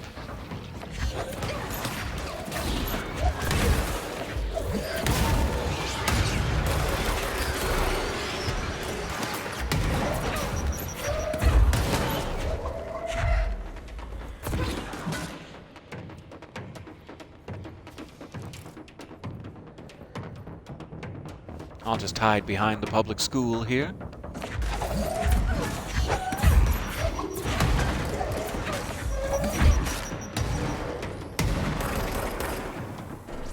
We found the slide projector in the dump outside town.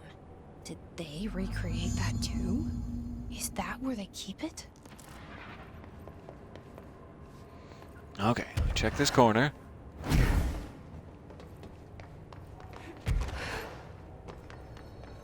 And over here.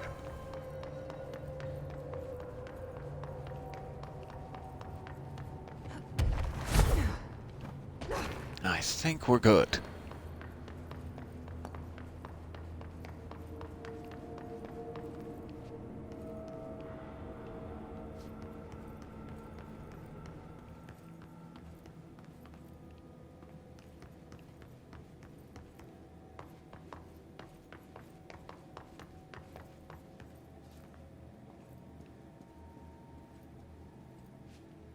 You mentioned a poem last time we talked. By Thomas Zane? Yes. Beyond the shadow you settle for, Wait a minute. there's a miracle illuminated. How does she know? Only I couldn't find any poet by that name. I did find a European filmmaker who moved here in the 60s, named Thomas Zane. What? I don't No matter. It suits you very well. The poem. How you see things. Maybe you wrote it yourself? I didn't. No matter. You've said a few times that you feel like there's a piece of you missing. Can we talk about that? Okay. Yeah, it's this. I feel an emptiness, a yearning for something that I think I lost. It's natural for you to feel that way. Your brother and your parents are dead. No! No. Dylan's not dead. And that's not even it. You're referring to the imaginary friend from your childhood? Polaris. She's come back. After a long time, she's calling me. In a dream I saw, she showed me things. Jesse. It felt more real than anything. As real as what happened in Ordinary. The industrial accident in your hometown? That you believe Polaris caused? No, it wasn't an accident. There was no industrial accident, and Polaris didn't cause it. She saved me and Dylan. Jesse... No! It was a cover-up. The government knows about it. There were agents there. Agents from... I don't know exactly. They took Dylan. I'll find them. I won't stop looking. Polaris wants me to go to New York. There's a building there. I have to leave soon. I have to be there at a very specific time. Something Something hugely important is going to happen. Jesse, you know we can't let you go until you're well.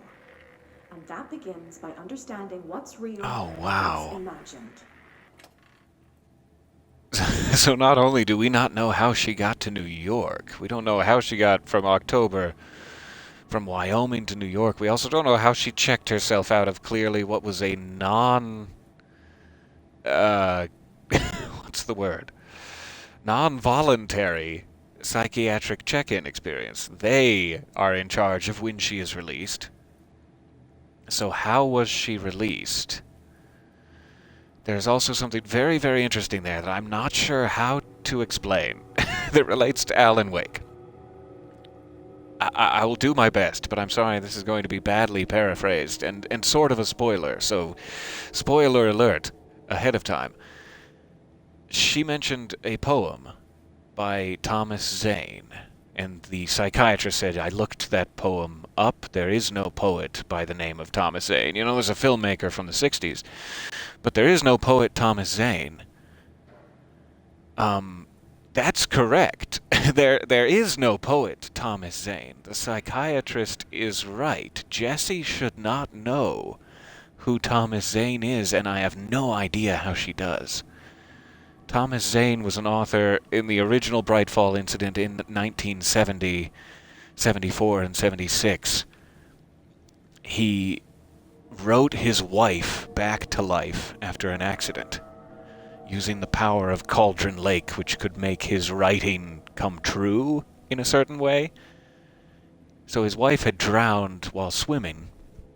He wrote her back to life, and it worked, and she appeared on the shore one day, and she was perfectly normal, but over time there was this darkness about her that just got worse and worse. Something had crept in from the other side.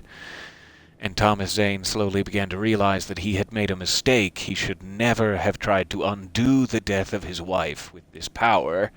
That is not possible. It is not good. And so he undid it. In the past, he made it so that the lake had erupted in a volcanic eruption, that it had been a dormant volcano, which previously it wasn't. It was just a lake. But he rewrote history that it was a dormant volcano, and it erupted and killed them both. And he wrote himself basically out of existence. None of his writing, he wanted to make sure, because he thought it was a danger to the world, none of his writing was supposed to stay in the real world. So the fact that Jessie has memorized a line from a poem of Thomas Zane currently does not make sense to me, and I can't wait for it too, because that is amazing. How is Jessie able to connect to realities that have been altered by this power? So there's probably a very, very bad explanation, but that is, part one of the Alan Wake trilogy. There is no trilogy, but it's an ongoing saga. Ordinary supplement. Details are largely based on interviews conducted with Dylan Faden and the obtained therapy sessions of Jesse Faden, as well as circumstantial evidence found at the ordinary site. One moment.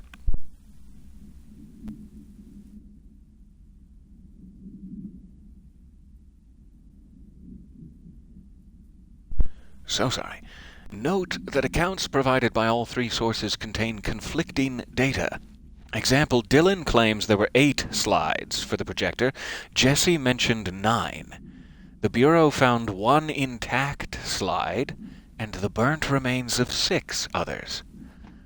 That is why it's so interesting that they're naming possible slides, like the temple, the house, the meadow. Is that...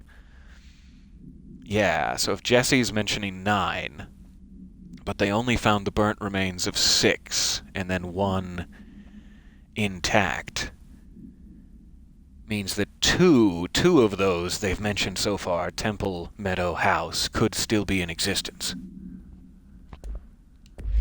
But that's only if everyone remembered correctly, like Jesse We have to assume Jessie knows the correct number of slides, and she was 11. It's a lot to ask.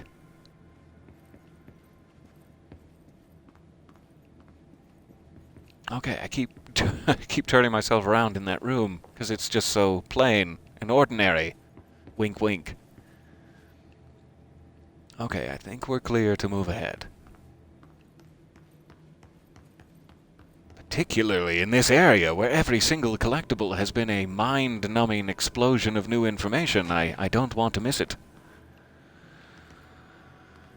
Ordinary dump. So this, they did seem to bring all of it back. The whole dump site from town. The whole landfill here in the middle of New York. And nobody saw a thing. Pretty unbelievable.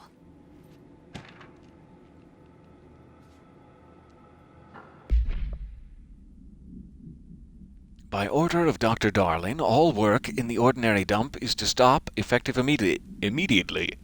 Resources will be allocated to the department. Details will be forthcoming. This area will be sealed at the end of the month. Please remove all personal effects before that time. Any photographic slides, the type used in slide projectors, found in the area should be delivered to Dr. Darling immediately. Did they find any?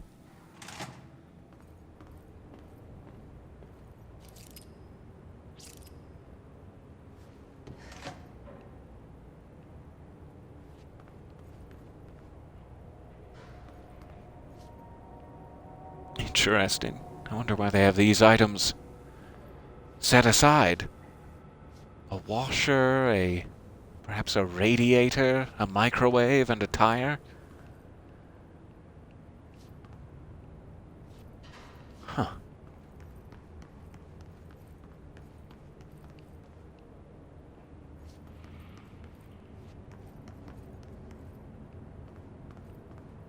This definitely looks like I'm about to be attacked. Chances are good.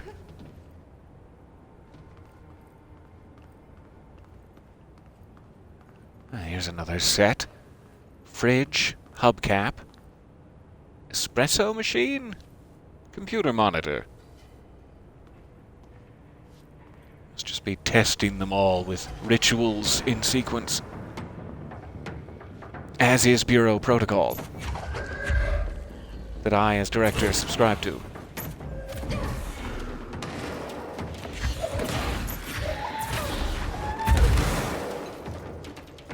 Alright, threw my own cover at him. That didn't work out.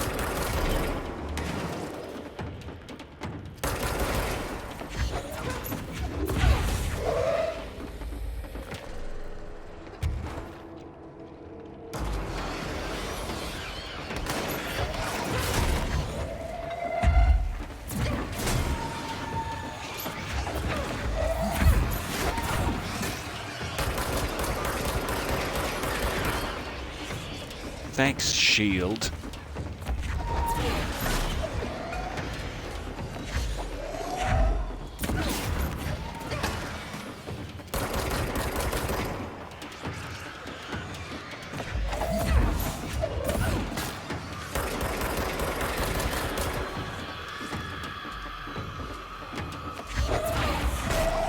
There we go.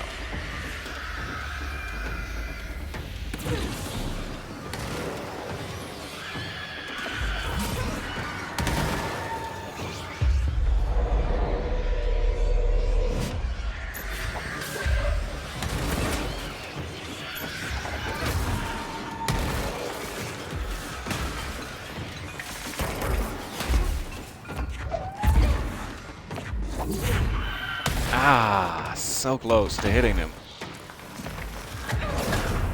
There we go. We should check that lab.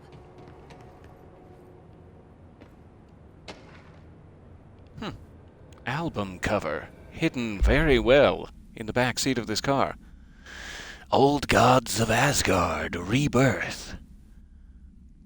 I was 9 or something when I found my dad's Old Gods album. I became a huge fan instantly. Jesse Faden. Oh, who didn't? Who didn't become a huge fan of old Thor and Odin instantly?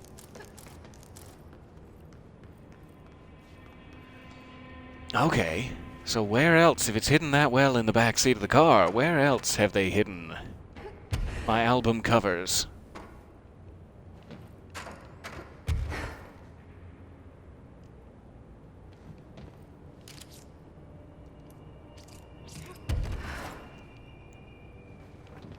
Quick check of the upper level.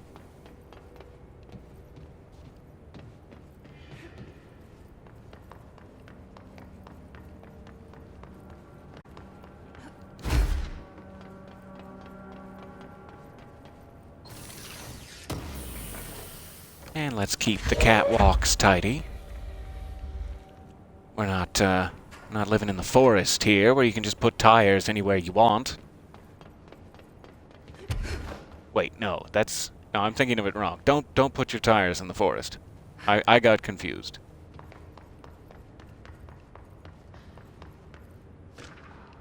Globe. The item was found in the penthouse suite in Toronto belonging to David Wolf, who is being investigated for illegally dealing in altered materials. Bureau agents raided his penthouse and found numerous paranatural belongings, including redacted and redacted. And this item. Mr. Wolf was arrested. Supplementary material from the Toronto Daily.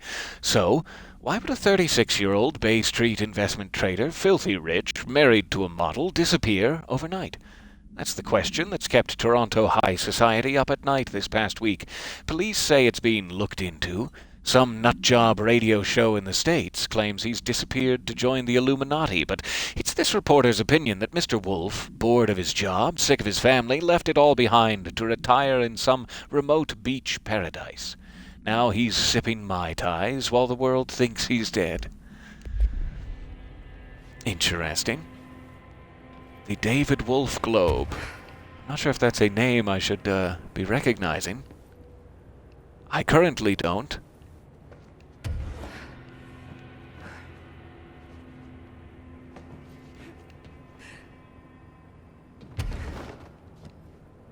Nope. There you go.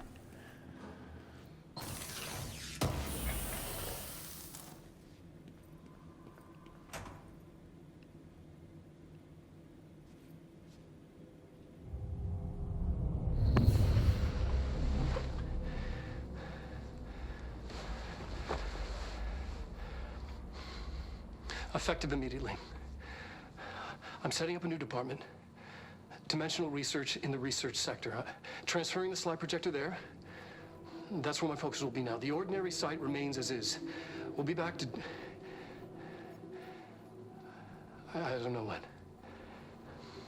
What did you find, darling? What did you find? To the research sector. He dedicated a whole area to it, so he knew it was important. Dimensional research. That's where we go next.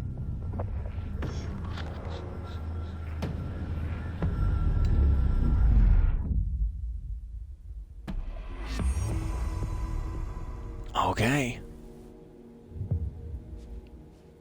New mission, finish Tango. Now that makes me interested. Just to mention it, Ati, the janitor here who cleans up, he always listens to that tango song that I've had stuck in my head now for weeks. The Jarvexluvin mer takeran, runan lauswi han, that whole tango. He listens to it over and over and over again. In Finnish, it is written in Finnish. It tells the story of a man, or possibly more than one man. It tells the story of a man who once mistook a lake for an ocean and found himself sinking deep below the darkness and has to carry that burden with him everywhere he goes, and there is no escape. And it sounds very, very much like Alan Wake, written as a Finnish tango. So ever since the first opening lines of this game, Alan Wake's ghost has been hovering above us.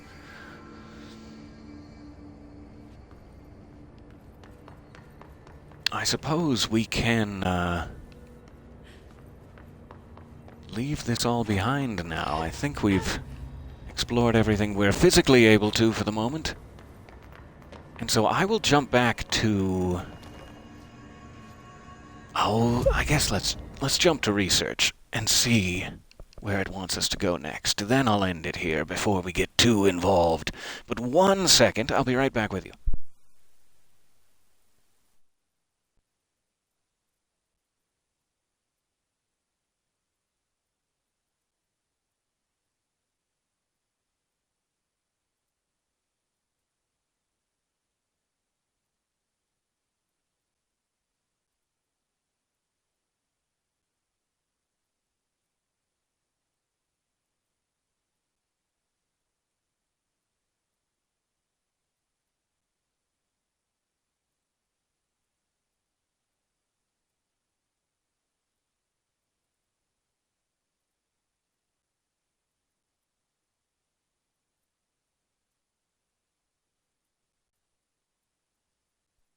So sorry. So it looks like if we go to Central Research, we might be able to find our way down there. That looks like the nearest fast travel point, but I also think that luck and probability, I can't remember if that had a clearance level 5 or a clearance level 6, but either way we should be able to get in there now. I think I'm at clearance level 6. And I would love to get another look at that, because it looked like there was a puzzle to solve there, but it wouldn't let us into the room. So maybe that can be our final detour here, and then I will get us in position for next episode. Just in case. I'd hate to miss it if there's a fun puzzle to end cap things.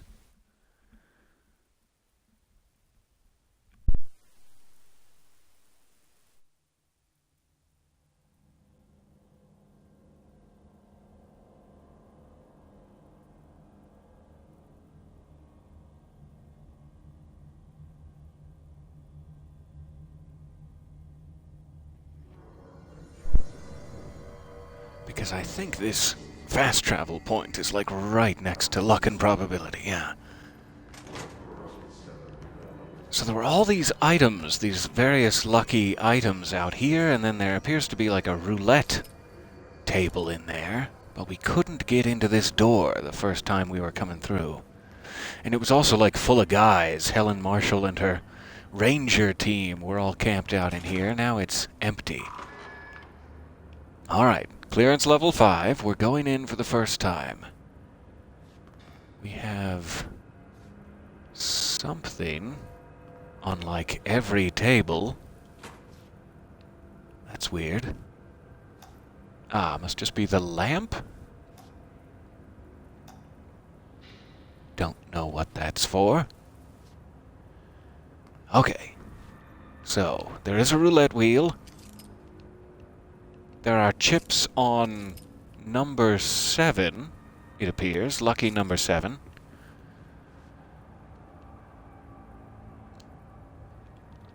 And you can spin it, I suppose. So the whiteboard says there are 6 related items. There is an elephant, there is a cat. You don't know what we're supposed to do with those. There's a 4-leaf clover, yes to that. Lights on. I guess that must mean these lamps. Lights, yes. And is it just all of them? I don't know.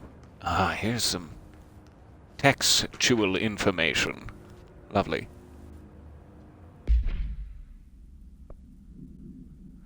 Federal Bureau of Control Lucky Item Manifest. The bronze koi fish attracts abundance and wealth. The horseshoe wards off evil. Orientation is important. Heels up allows the luck to be kept. Heels down, luck flows out. The maneki neko, I'm probably mispronouncing that, cat beckoning cat used in shops in Japan. Paw held up to beckon customers, creating luck. So we want the paw up.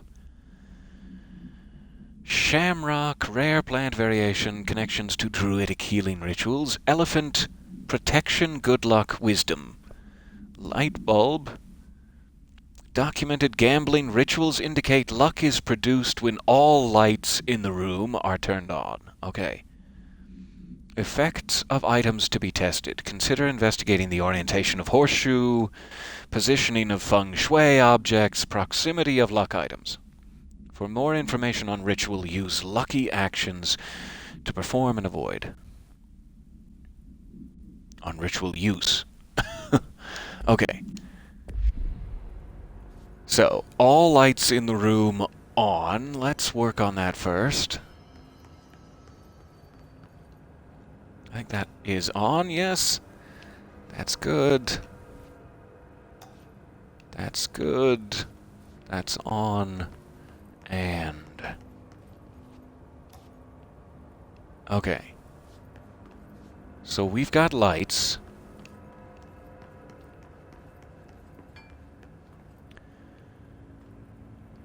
It says... I'm guessing this is the bronze koi fish within 2 feet, under 2 feet away. So I'm guessing if we put it on that red rug, which appears to be about a 2-foot radius, we may get the result we need. So can I lift this? Oh, I guess I can... oh, that seems dangerous, but sure. I'm bringing in the koi fish. We are placing it within 2 feet of the table. Just about there.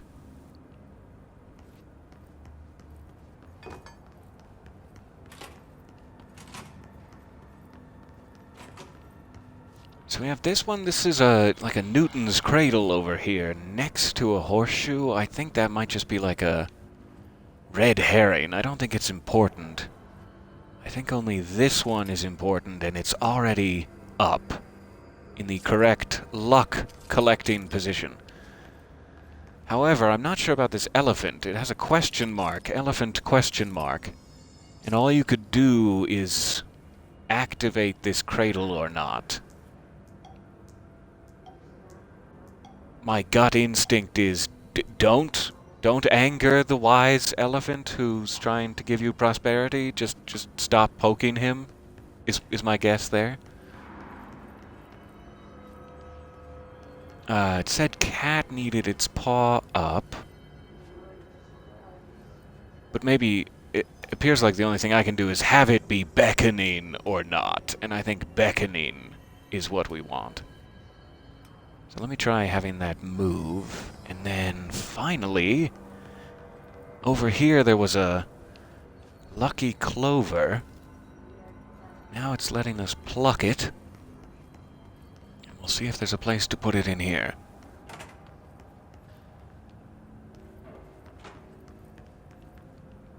Aha!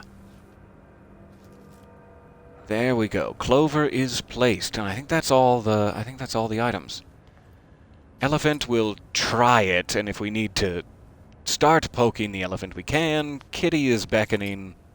Clover is placed. Lights are on. That is within 2 feet. That is up in the luck collecting position. So what does this mean? Here he's like standing on the red rug, I guess, and it's saying don't do that. Don't stand on the red rug. That's for fishes. Step off the rug and you'll be good. So just to try this, I'd say I'm gonna stand on the rug and spin it.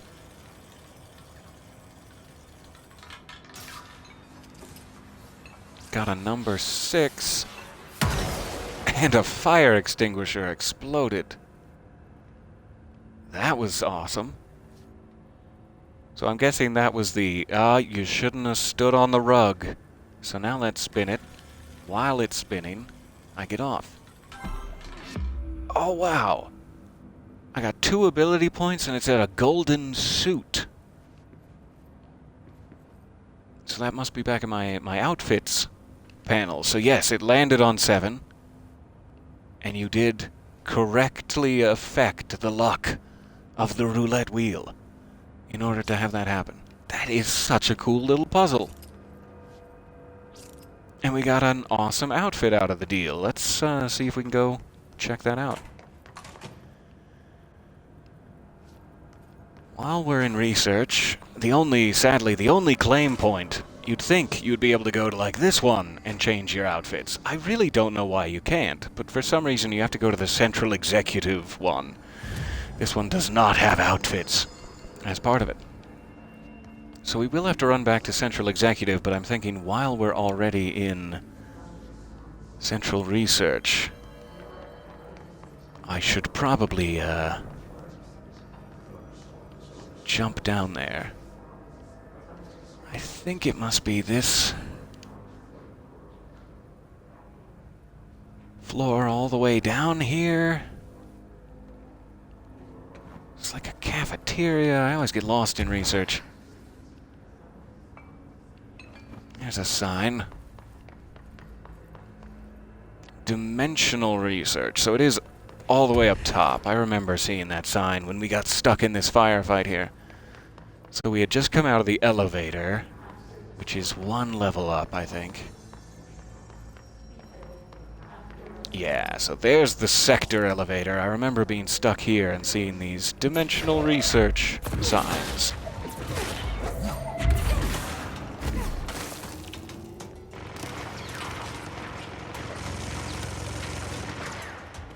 That's not a good sound.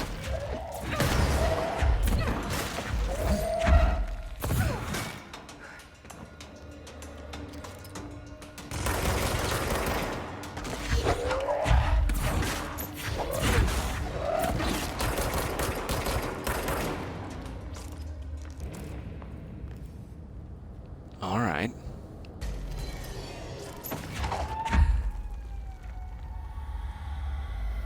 Hang on. Wait for it.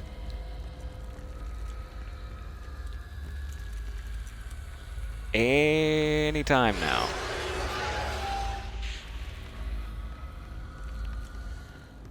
Huh.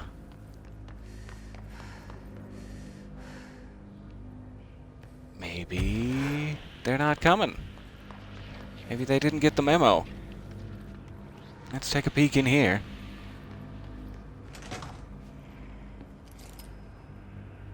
Office of Head of Research, Dr. Casper Darling. I've been fielding questions recently regarding HRAs. What are they for? Do you always need to wear them? And what's the deal with the Hedron resonance anyway? It's been a long day for Darling. Fuck.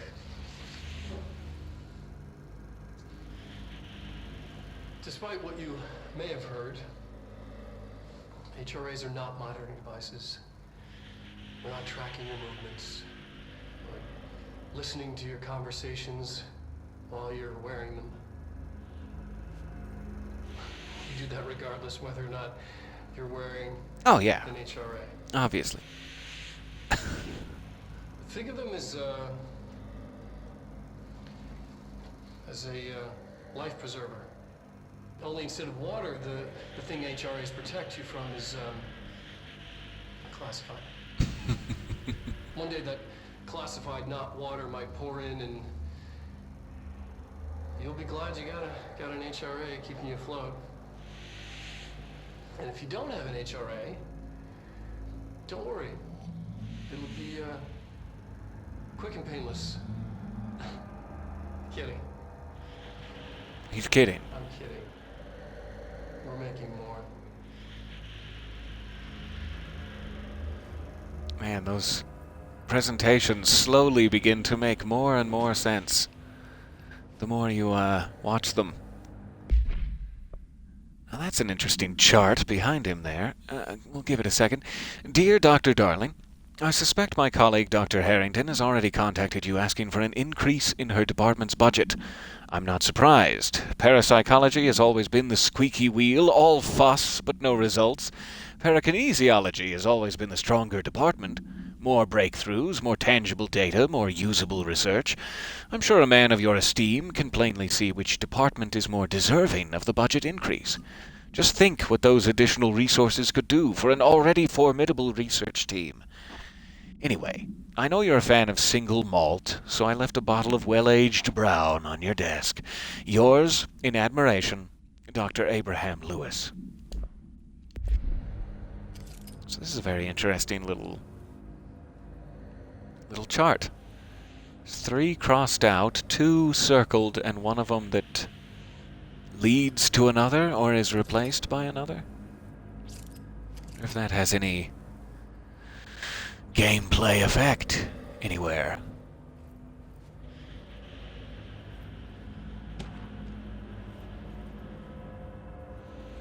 Astral plane.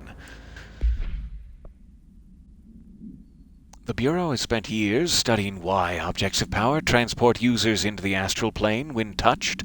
My predecessor, Dr. Ash, theorized that a potential receptacle, determined by Jungian archetypes and the collective subconscious, would be inhabited by paranatural energies when an AWE occurred in its vicinity, creating an altered item.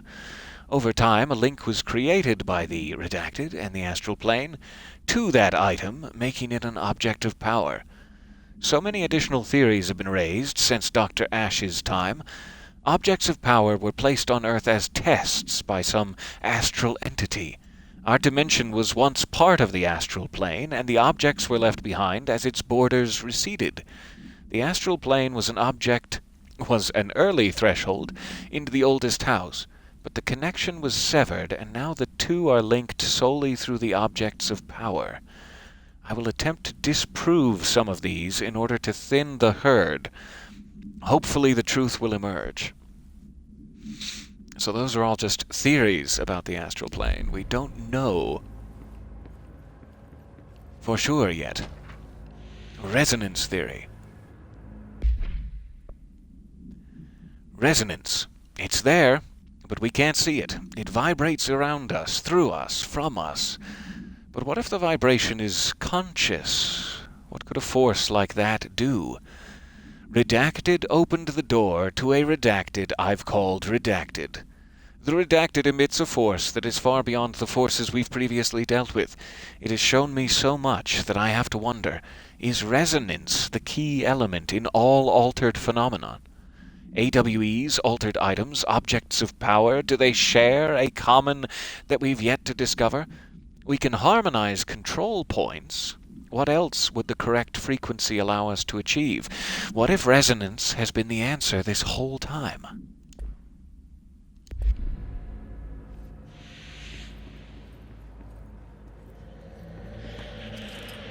Yes.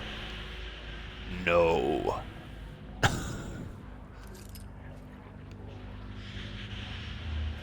do we got here? Linear regression.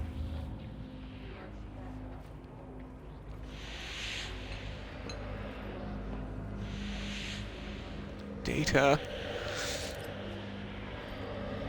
Nothing necessarily usable. Astral plane counter essay. Dr. Darling is insistent that certain objects of power share a direct connection to the, I'm guessing, board? Maybe? An entity or group of entities that we have little information on, or little than I am allowed to access. In his written reports, he states that there is a clear link between these objects of power, the board, the astral plane, and the oldest house itself.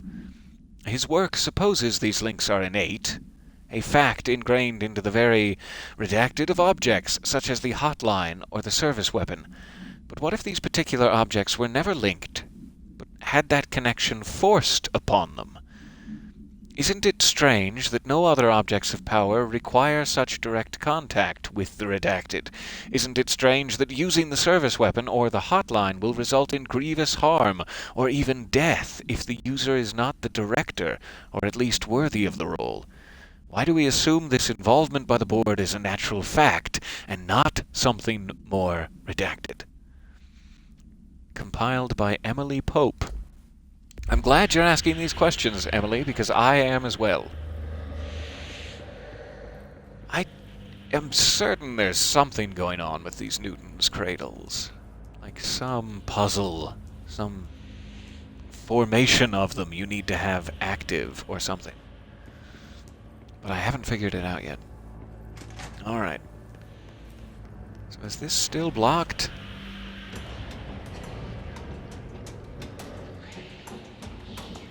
Are they ever going to spawn in?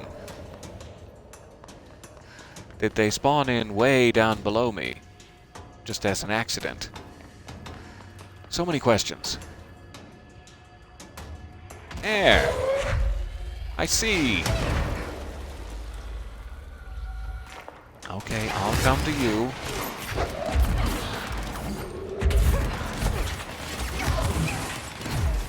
Yeah, it was strangely terrible for me and my health.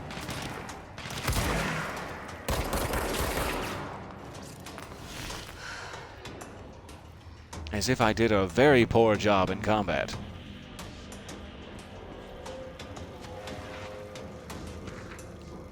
Alright, Synchronicity.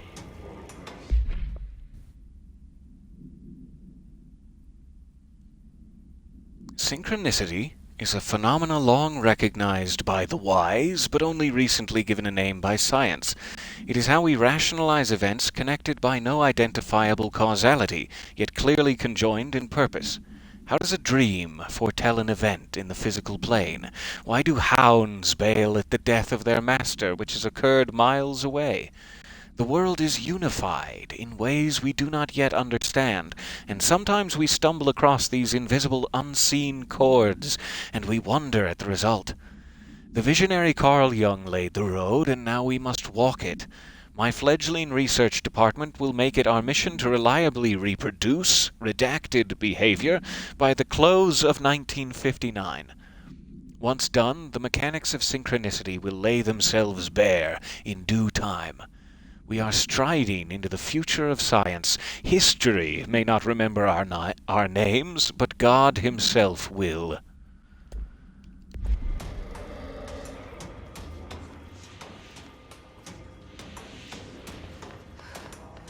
Strange that I was just thinking about how those Newton's cradles could be invisibly connected to one another throughout the entire facility, and then we stumbled on that specific pamphlet. You.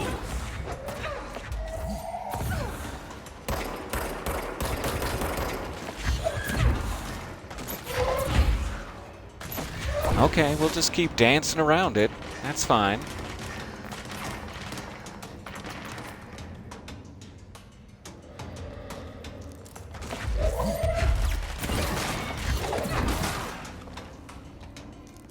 Alright, finally cleared this door. So that is where we will head for dimensional research here. In fact, let's push it just a bit, because I think there will likely be a control point. And then we'll be in an even better position. Can never pass through. Dimensional research. Possibly changing labyrinth.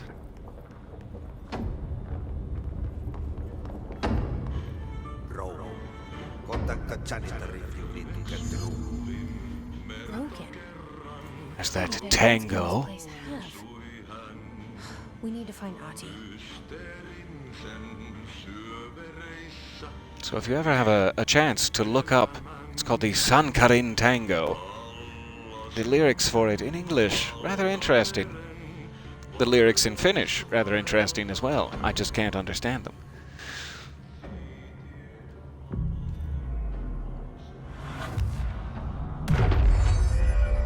So it seems to be saying this is a security system. The Ashtray Maze is a security system to protect dimensional research. where the slide projector is. And that no matter how you navigate it, it will always spit you back out. Always spits you right back out here.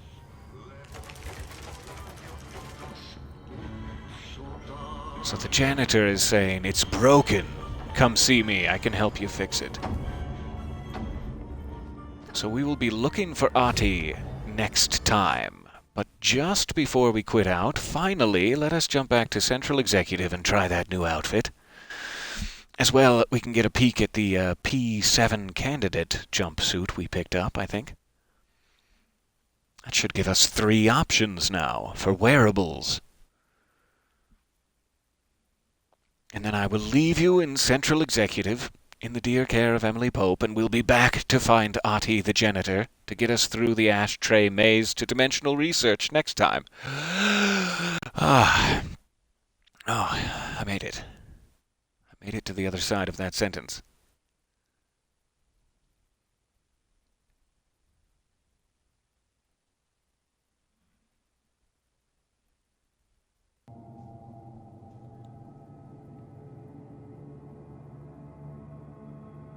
You're keeping me from my outfits, loading screen.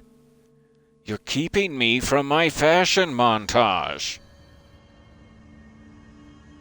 Alright, so this main control point should have outfits. Maybe it's just the only one with a little pop-up changing booth. I'm not sure. And we do now have Candidate P7. That is awesome. Oh yeah. Now I can be just like Dylan, in all the ways that count. And this is what we got from the Lucky Roulette Wheel, the Luck and Probability Puzzle. And that is fancy, wow. It actually fits in quite well for a directorial outfit. Yeah. Well, let's go with this for now. This is wonderful. It's got a inverted pyramid built right into the back panel of it. Can you see that? Oh, yeah. Gotta love that inverted pyramid. And I must have a Federal Bureau of Control pin there. I don't know what this is. Excuse me, Jesse. I hate to be indecent. Yes, a nice little Federal Bureau of Control pin. That's lovely. Okay, so we will be back to try to find the janitor in our snazzy suit next time. Thank you very, very much for your time and attention and bearing with me through the great tempest of weird here. I appreciate it. I'm having a blast. Hopefully, there will be more weird for us next time, and I will see you then. Until then, remember to sivem mala matka pois. I don't even know what that means. Just reciting Finnish lyrics. Alright, bye for now.